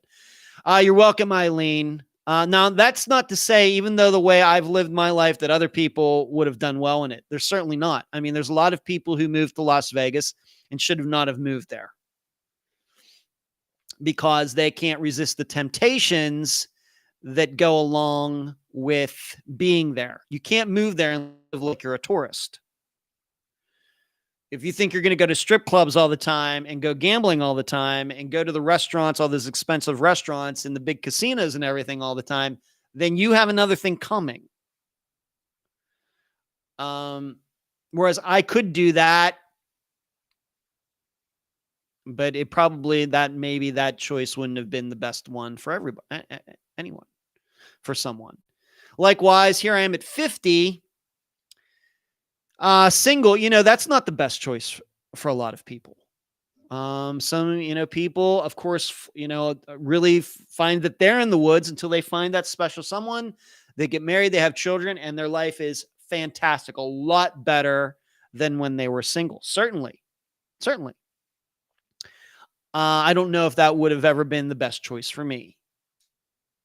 So, but you have to make those choices based on who you think you are and being very, very honest with yourself. And so when it came to that, those 5 years, I'm not sure. The only thing I learned in those 5 years is that I shouldn't have been in Pennsylvania. I don't know if I learned anything on top of that. Because even when I got to Las Vegas, I had to learn some hard lessons too. It wasn't until I worked at 7-Eleven to really know that I was like 28 years old and still was very much a child. Working at 7-Eleven really showed me how the real world was. For sure. And although I hated that job, there was something where I learned a lot, even though it was my worst job, but I learned a lot there. Eileen, thank you for the great question. Thank you. And Kristen, you're very, very generous. Wow. Thank you so much. Thank you. Thank you, Kristen. We're going to keep up the good work. As I say, Kristen, we work very hard to earn the listenership every week. We don't take anything for granted here. We know that, I think that over the last 4+ years, because of the work we do, I think Unfound is highly respected, and we don't want that to go away. And we never take it for granted. That's why, it comes to the interviews, doing the outlines and asking the right questions and taking the time and the writing that goes along with those episodes and keeping in contact with old guests. It's all part of the process. All part of it. Eileen Cherie says, Louise says, I thought you were about 38. Louise, I wish. No, I turned 50 August 1st of this year. Cherie, my life lesson I learned the hard way is that love doesn't conquer all. Eileen, mine was life isn't fair. Sometimes a less qualified person will get the promotion or accolades, and it's completely okay. Yeah, that's why I'm 40 and single and perfectly content. Seema says, Suzanne, so true, so wish it did. Louise, mine is, it's not what you know, it's who you know. Sometimes, or it's who knows you, Louise. So, all right. I'm going to get to this. This is actually a big topic, too. We're covering some big topics tonight. All of you saw this post about NAMUS. This came out, I'm going to guess, last Friday. I think a couple days after the last live show, where I'm not going to mention this person's name, but somebody got on there and made this long post and led a lot of people to believe that NAMUS is going away. And this is a perfect situation where somebody writes something, and I'm sure this person, I just don't like to get into intent, but there's no doubt in my mind this person's intent was to scare people. It wasn't to just let them know.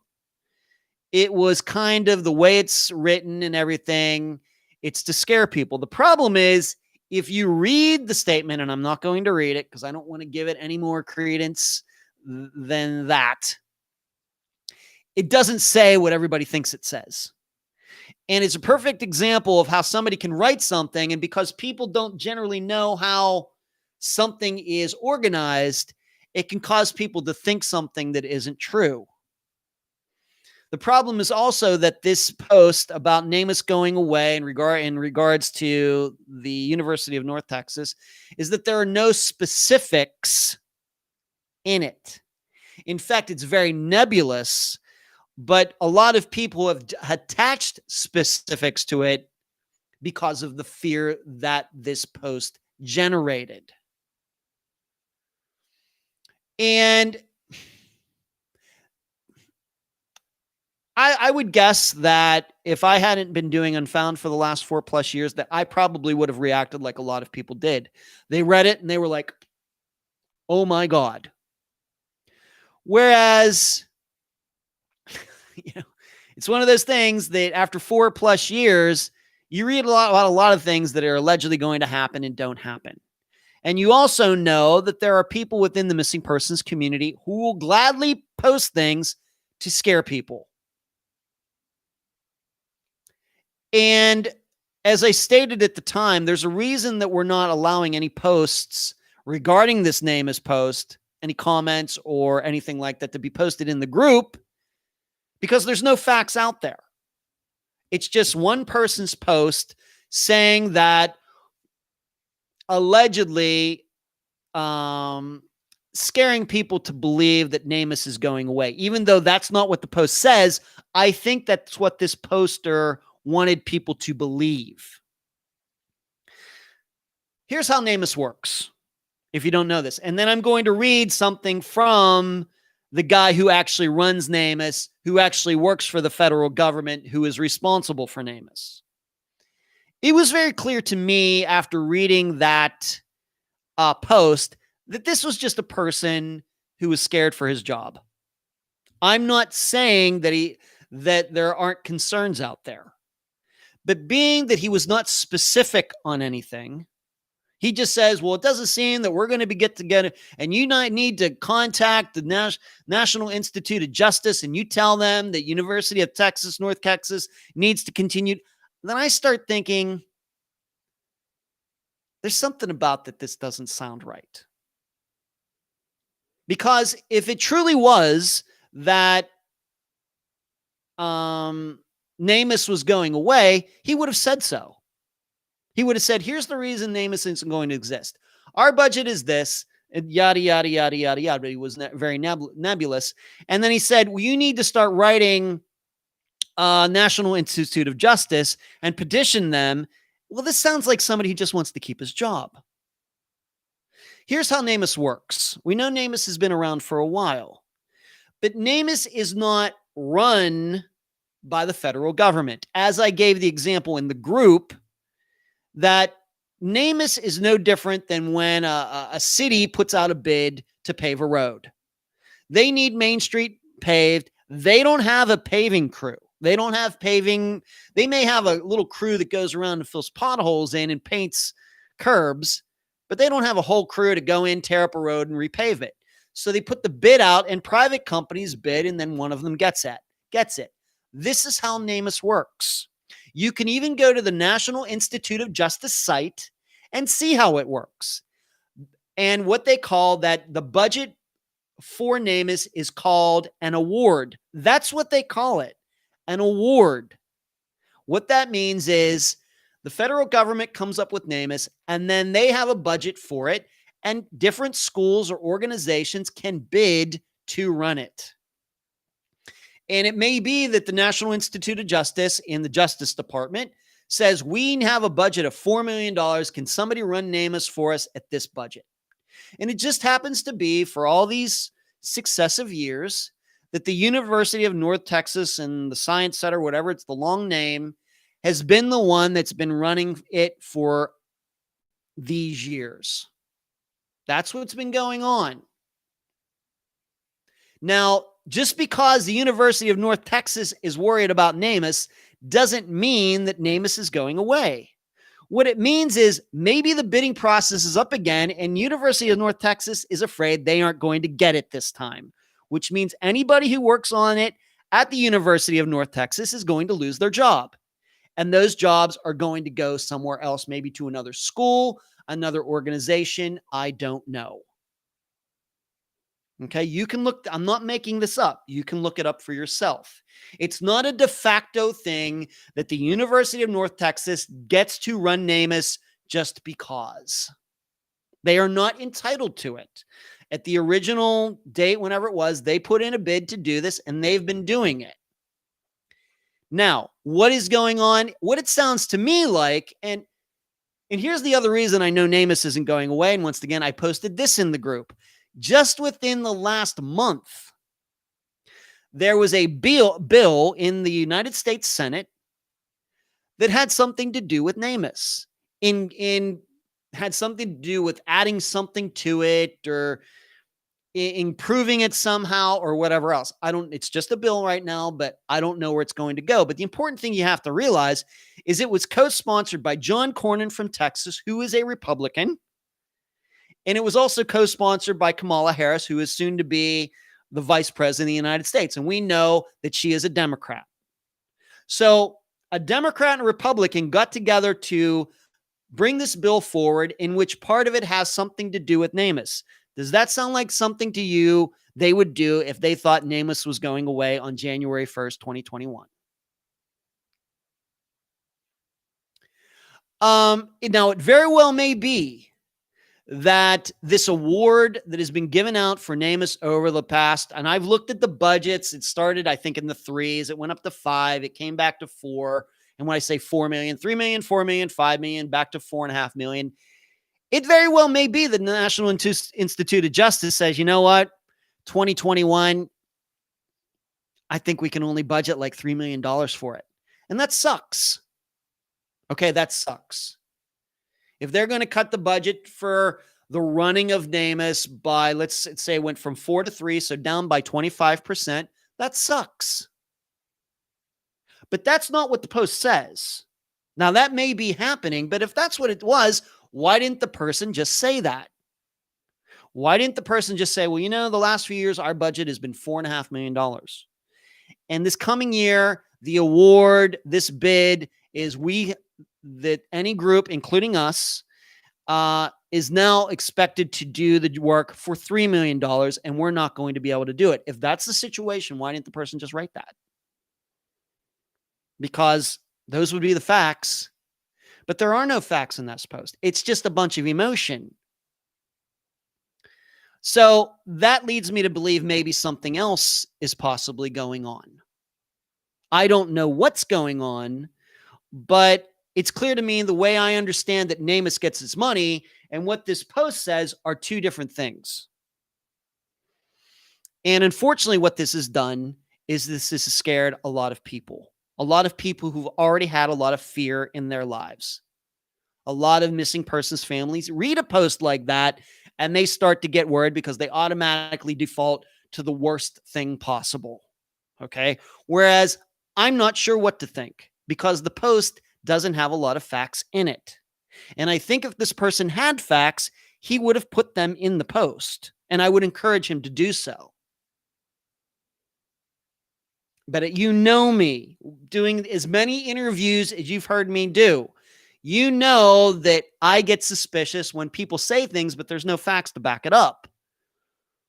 And that's why I tend, when it comes to interviews, I ask very specific questions because I don't want to take anything for granted. You can see what it says. I'm paraphrasing. Well, it's been a very nice 9 years working for a university. If this is going to go away, this sounds more like a person who thinks that their school is not going to win the next bid. And this was a way to get a grassroots campaign of a bunch of people who are now very afraid to petition the National Institute of Justice and tell them, you know what, University of North Texas deserves to get it again. Now, maybe they do, but it's certainly not the right thing to do by putting the fear into everybody to get this petition started. Now, having said all of that, I think a change at NAMUS would be good. I think I go to NAMUS probably as much as any private citizen in the world because of the work that we do here. The truth is this. The database is not as easy to use as it could be. I'll give you an example. Go to a site like autotrader.com. And if you're looking for a car and it's a used car in your area, you have to put in the make, put in the model, put in the year, and put in your zip code and hit search. And then there's all a bunch of things down the side, price range, color, mileage, private owner, dealers owned, whatever it could be. Now, that database of all of those cars in the United States, and there are many, is just as big a database as is for NAMUS. Here's what I know. The database and I've been testing this just so you know, because I am thinking about getting another car. I'm not saying I'm going to, but I'm thinking about it. The database to use on autotrader.com is easier to use than one on NAMUS. Now, whose fault's that? Now, I don't know if the University of North Texas is responsible for it, and they're the one that's been creating this database. It's not the easiest to use. I surely can tell you this. The database to use on the charlieproject.org site is easier to use. So from a user standpoint, it needs an improvement. And databases are fairly easy to put together. And it's just a little clunky. It really is. And I go to it all the time, and I still think it's clunky. Now, there may be other things that they're doing better regarding DNA analysis, etc. Okay, and I don't know that much about that because I've never had my DNA taken or anything like that. And you'll notice that we really don't talk about NAMUS a lot in interviews. I just know that when I use it, I tend to think, there's just got to be a better way. It just feels to me when I go to that database that this is a database using website technology from about 2005 and not 2020. So this is what leads me to believe maybe it's time for a change. 9 years might be great. And I appreciate everything that the University of North Texas has done. But maybe it is time for a change. And it sucks if the budget's going down, if the award isn't going to be as much. And that sucks. But University of North Texas is certainly not entitled to always run NAMUS, are they? Obviously, the National Institute of Justice doesn't think so, because that's why they put bids up every year. It'd be no different than some paving company always getting all the bids for a certain city. At some point, you start thinking, well, the other companies might start thinking, I think the fix is in. So that's my attitude. And once again, if this is something where the budget is really going down and everything else, then that sucks. I'm sorry that decision is being made. I think you also have to understand something else about schools in the United States. And I only know this because being from Pennsylvania, I've read articles about this. And specifically because my dad went to a state school in Pennsylvania. I did not. I went to a private school that is still a private school in Pennsylvania. A lot of state schools are having big time budget problems. Big time budget problems all over the United States. Now Pennsylvania might be unique. It has an extensive state school system.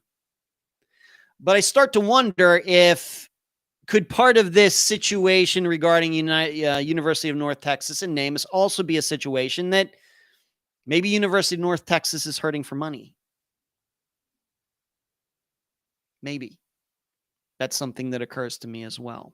So now, having said all of that, I'm going to read you what the director of NAMUS has said about this. Not somebody who works at the University of North Texas, but somebody who works in the Justice Department regarding NAMUS. I'm going to read, now that I've said all that, I'm just going to read what he posted just within the last few days, because obviously he caught wind of this post.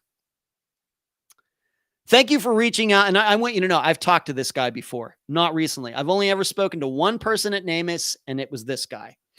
Thank you for reaching out about the National Missing and Unidentified Persons System, NAMUS. NAMUS is a wholly owned asset of the U.S. Department of Justice and a critical tool for law enforcement and our citizens nationwide. Database and search services offered throughout NAMUS are operationally located within the Office of Justice Programs and will continue to be available to law enforcement agencies and members of the public. The University of North Texas Center for Human Identification, that has administered the DNA testing in other parts of NAMUS system, has not accepted their financial, fiscal year 2020 award of $4.2 million. Once again, I'm going to read that again.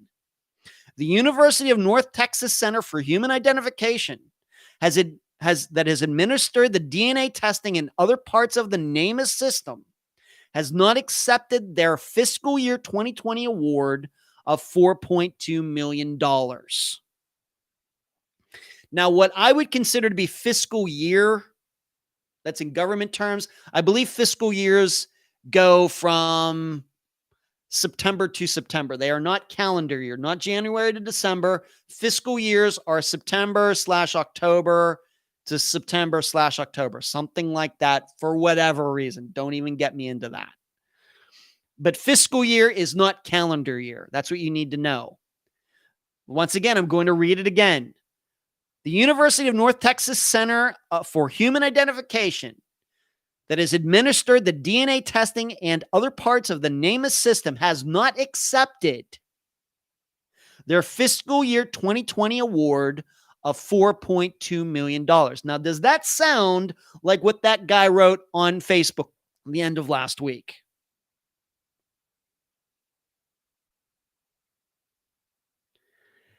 The National Institute of Justice is committed to NAMUS as a vital tool for investigators and the loved ones of the missing across this country, and is expediting funding vehicle options that will ensure NAMUS services are provided by the best means possible. So, does this sound like something where, once again, this is something, I mean, you want to believe it or not, totally up to you. But does this sound like a situation where the National Institute for Justice, the Justice Department, is screwing over University of North Texas? I'm going to read that sentence again for the fourth time. The University of North Texas Center for Human Identification that has administered the DNA testing and other parts of the NAMUS system has not accepted their fiscal year 2020 award of $4.2 million. Now, you know what that sounds like to me? It sounds like the University of North Texas wants more money. And that's the only reason they wouldn't accept I would accept $4.2 million. Anybody wants to send me $4.2 million, please do. In fact, I'll even allow you to just send me $4.1 million. Now, what reason could it be that they don't want to accept $4.2 million? Maybe there are some changes to the system. But this certainly isn't a budget issue, because it seems like the Department of Justice is just dying to give away $4.2 million, and the University of North Texas isn't taking it. Now, that's a little different than saying that NAMUS is going away. Right? So, let's see what everybody has to say here. I went off on that tangent for a while.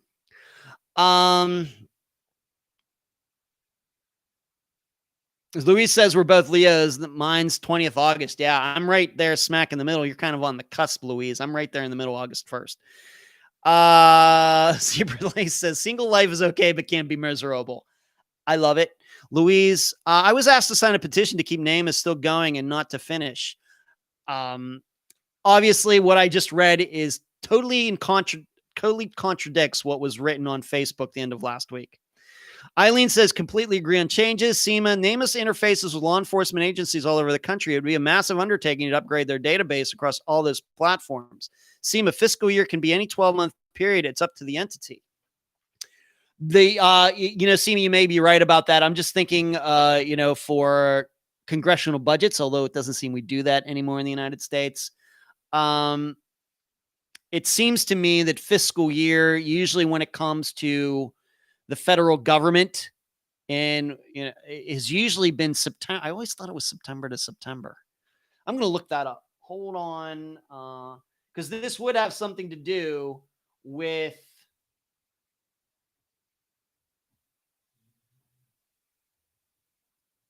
Come on, Ed, type right.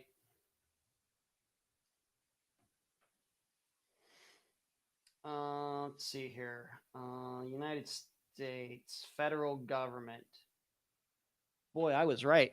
The United States federal government's fiscal year is the 12-month period beginning October 1st and ending September 30th. Man, I was right. Wow, that is awesome. So, being that the money comes from the federal government, I'm going to take for granted that that's the fiscal year that they mean, Seema. Thank you, Kathy. So I got it right. I just don't know why I even know that. And I'm just taking for granted that's what they mean because this is federal government money. So it would seem to me they're talking about their own fiscal year. Don't know. Ours September to September. Yes. Seema, yes, you are correct about the federal government fiscal year, federal funding anyway. Yes. So what it's saying is for the last at least 2 months, that money has been sitting out there, that $4.2 million, and the University of North Texas has just refused to take it. Now, very well may be that it's because they don't think that's enough money. They very well may be that there may be new rules that they have to follow regarding that $4.2 million that they think they can't follow, etc. But that's not what that post says. And it's certainly not what that poster wanted everybody to believe. And so you get all these people wanting to post in the group, sending messages to me, getting all fearful and everything. And it's just not that situation. It's just not. Hate it. I just hate it. I'm not here to take any sides or anything else, but I don't work for NAMUS. But it's obvious to me that this poster just really got a lot of people up in arms for no reason. Now, it may end up being something bad, but there's certainly no reason to think it's going to be bad right now. It may be, but I just Reds, and I have no reason to believe, this guy wouldn't tell the truth from NAMUS regarding this money and everything else. I can't imagine him putting that out there and that being a lie. So you judge for yourself. But it just may be that it sounds to me like NAMUS wants the University of North Texas to do it. And it's the University of North Texas that doesn't want to do it. Once again, it kind of sounds like a professional athlete who's holding up for more money. That's kind of what it sounds like. If we had more details, we could make a better assertion, but we haven't gotten any details, not that I've seen, from the University of North Texas or NAMUS. So I don't know why everybody's fearful at this point, except for one post that I think was designed to scare people.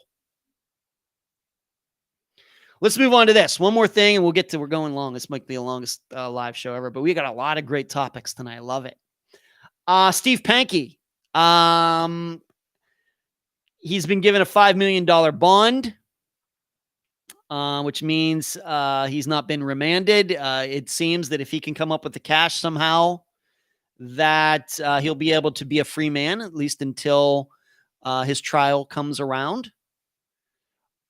As some people stated, I don't know, what the standards are in Colorado, but how common it is. He's been charged with murder. How common is it for a murderer to get, be able to be let out of jail before the trial? Huh? I would think most of the time people who charged with murder are getting remanded, no bail, no bond, nothing. I think. I could be wrong about that. So some people did find it odd that he would even have the chance of getting out of jail before his trial, being that he has been charged with murder. I read this article regarding the $5 million bond, and I have to admit the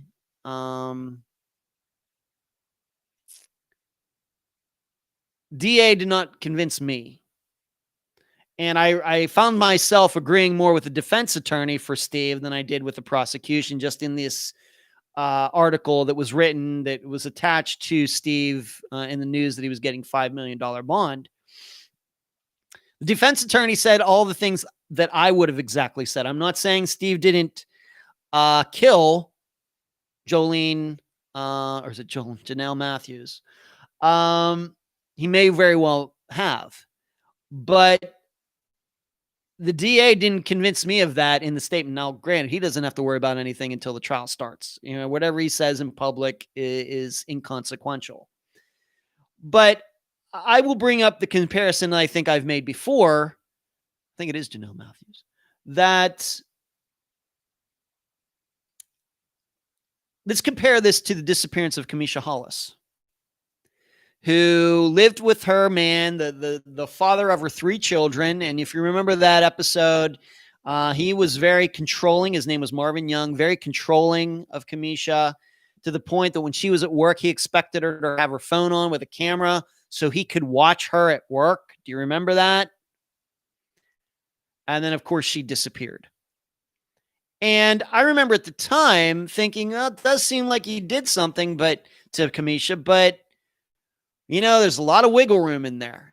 And then Marvin Young is charged with Kamisha's murder. And I'm thinking, man, I hope they have more than what we talked about during the interview. And what happened? They came out, the prosecutor came out, and it turned out, guess what? They revealed that they do have more information than what we talked about in the interview. And then I said, well, that makes sense. What that prosecutor said, it makes sense to me that, oh, they have some video, they have this, they have that.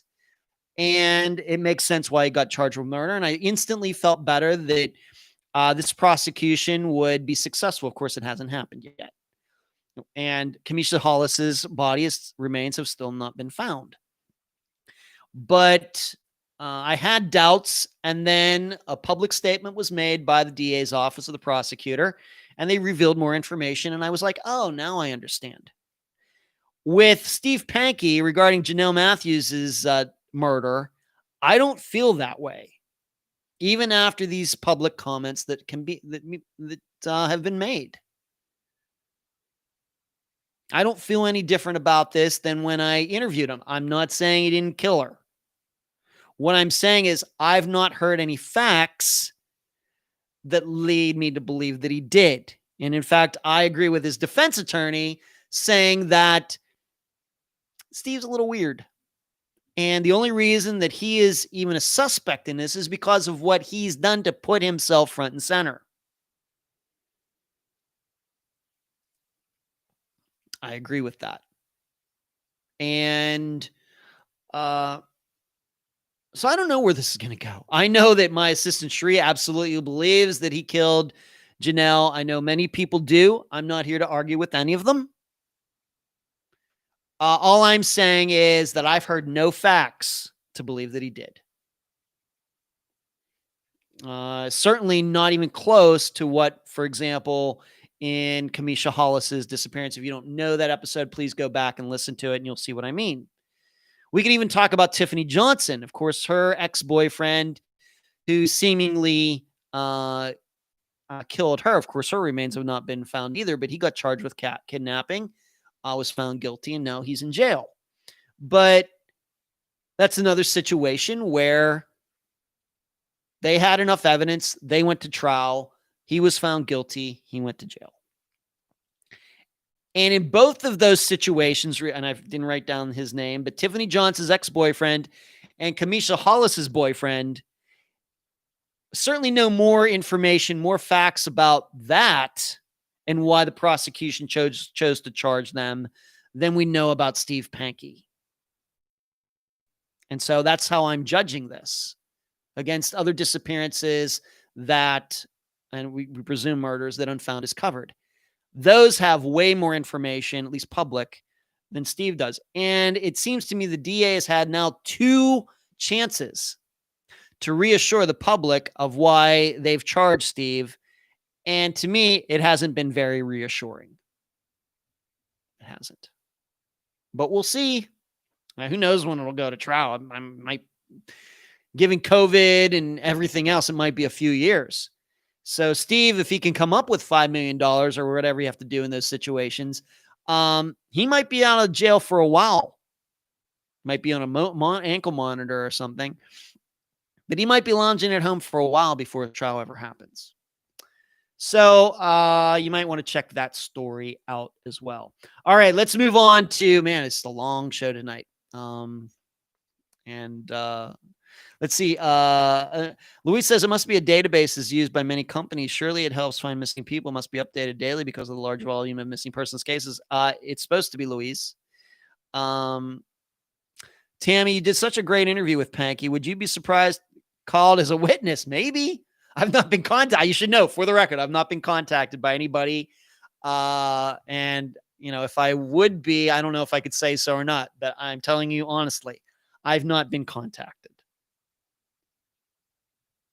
If I am, I'll answer whatever questions they have. See, Matim, I was wondering if the interview would be subpoenaed, actually. Well, they can have it. Although I don't like giving out interviews for the programs, if the government's going to use it for some prosecution or something, whether the defense or the prosecution, I'm here to help. Louise, it's amazing how many people are never found, even with dogs, drones, helicopters, divers, FBI, Army. Yep, absolutely, Louise. All right, let's talk about this Friday's episode, the disappearance of Chelsea Cobo. I've been talking to her mother, Rose, since 2017.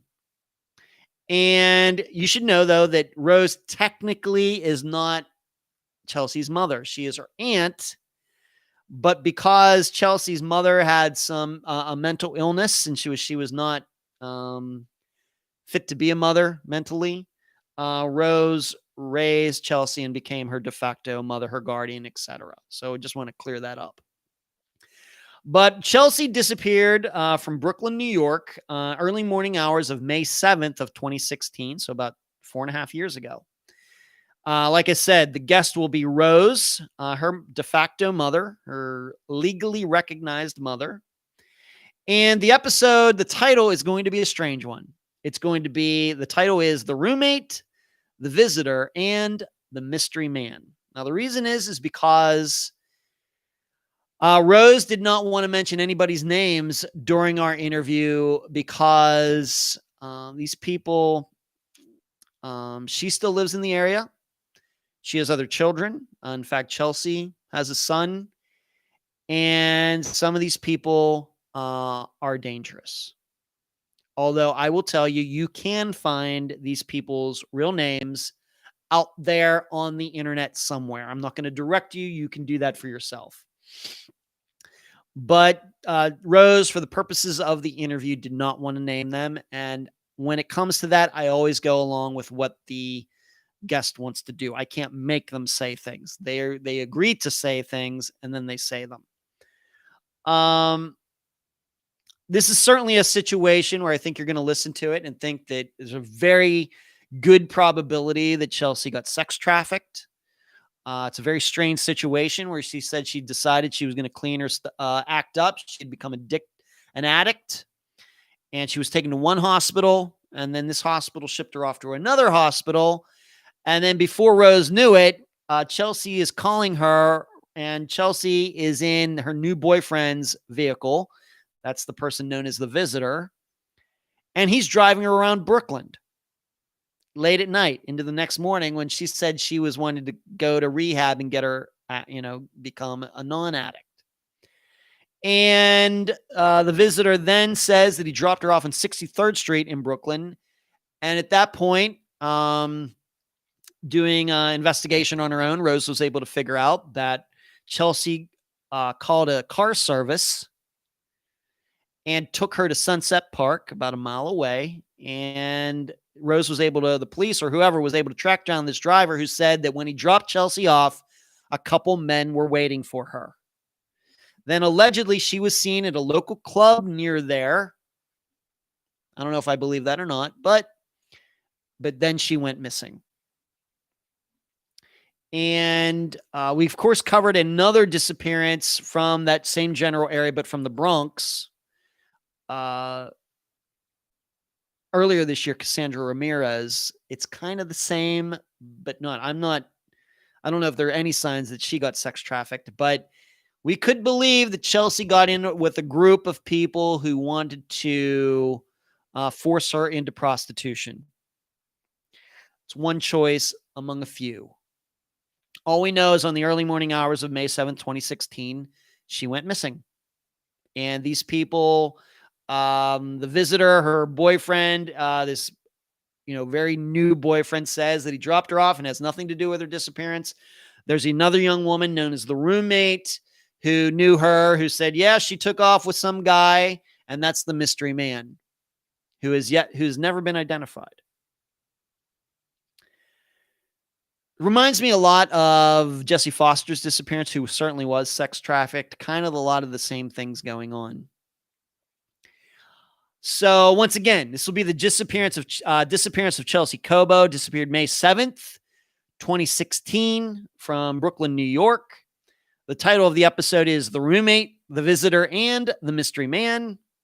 And the guest will be her mother, Rose Cobo, a woman that I've known for over 3 years now. And I'm really, really excited to finally have her on a program. And in fact, she's been on, Maury Povich, just within the last couple months. So that'll be this Friday. Not a 4.5 hour episode, but it is over 2 hours.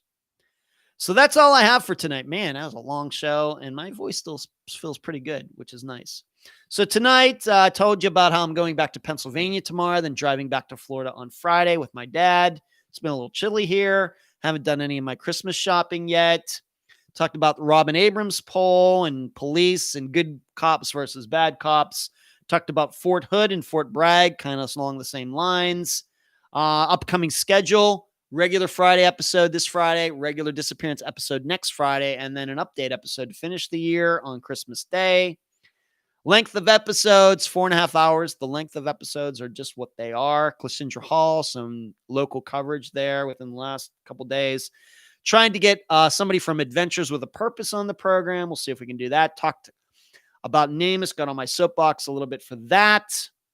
Talked about Steve Pankey, took some great questions from Beth and Eileen and Louise and some other people.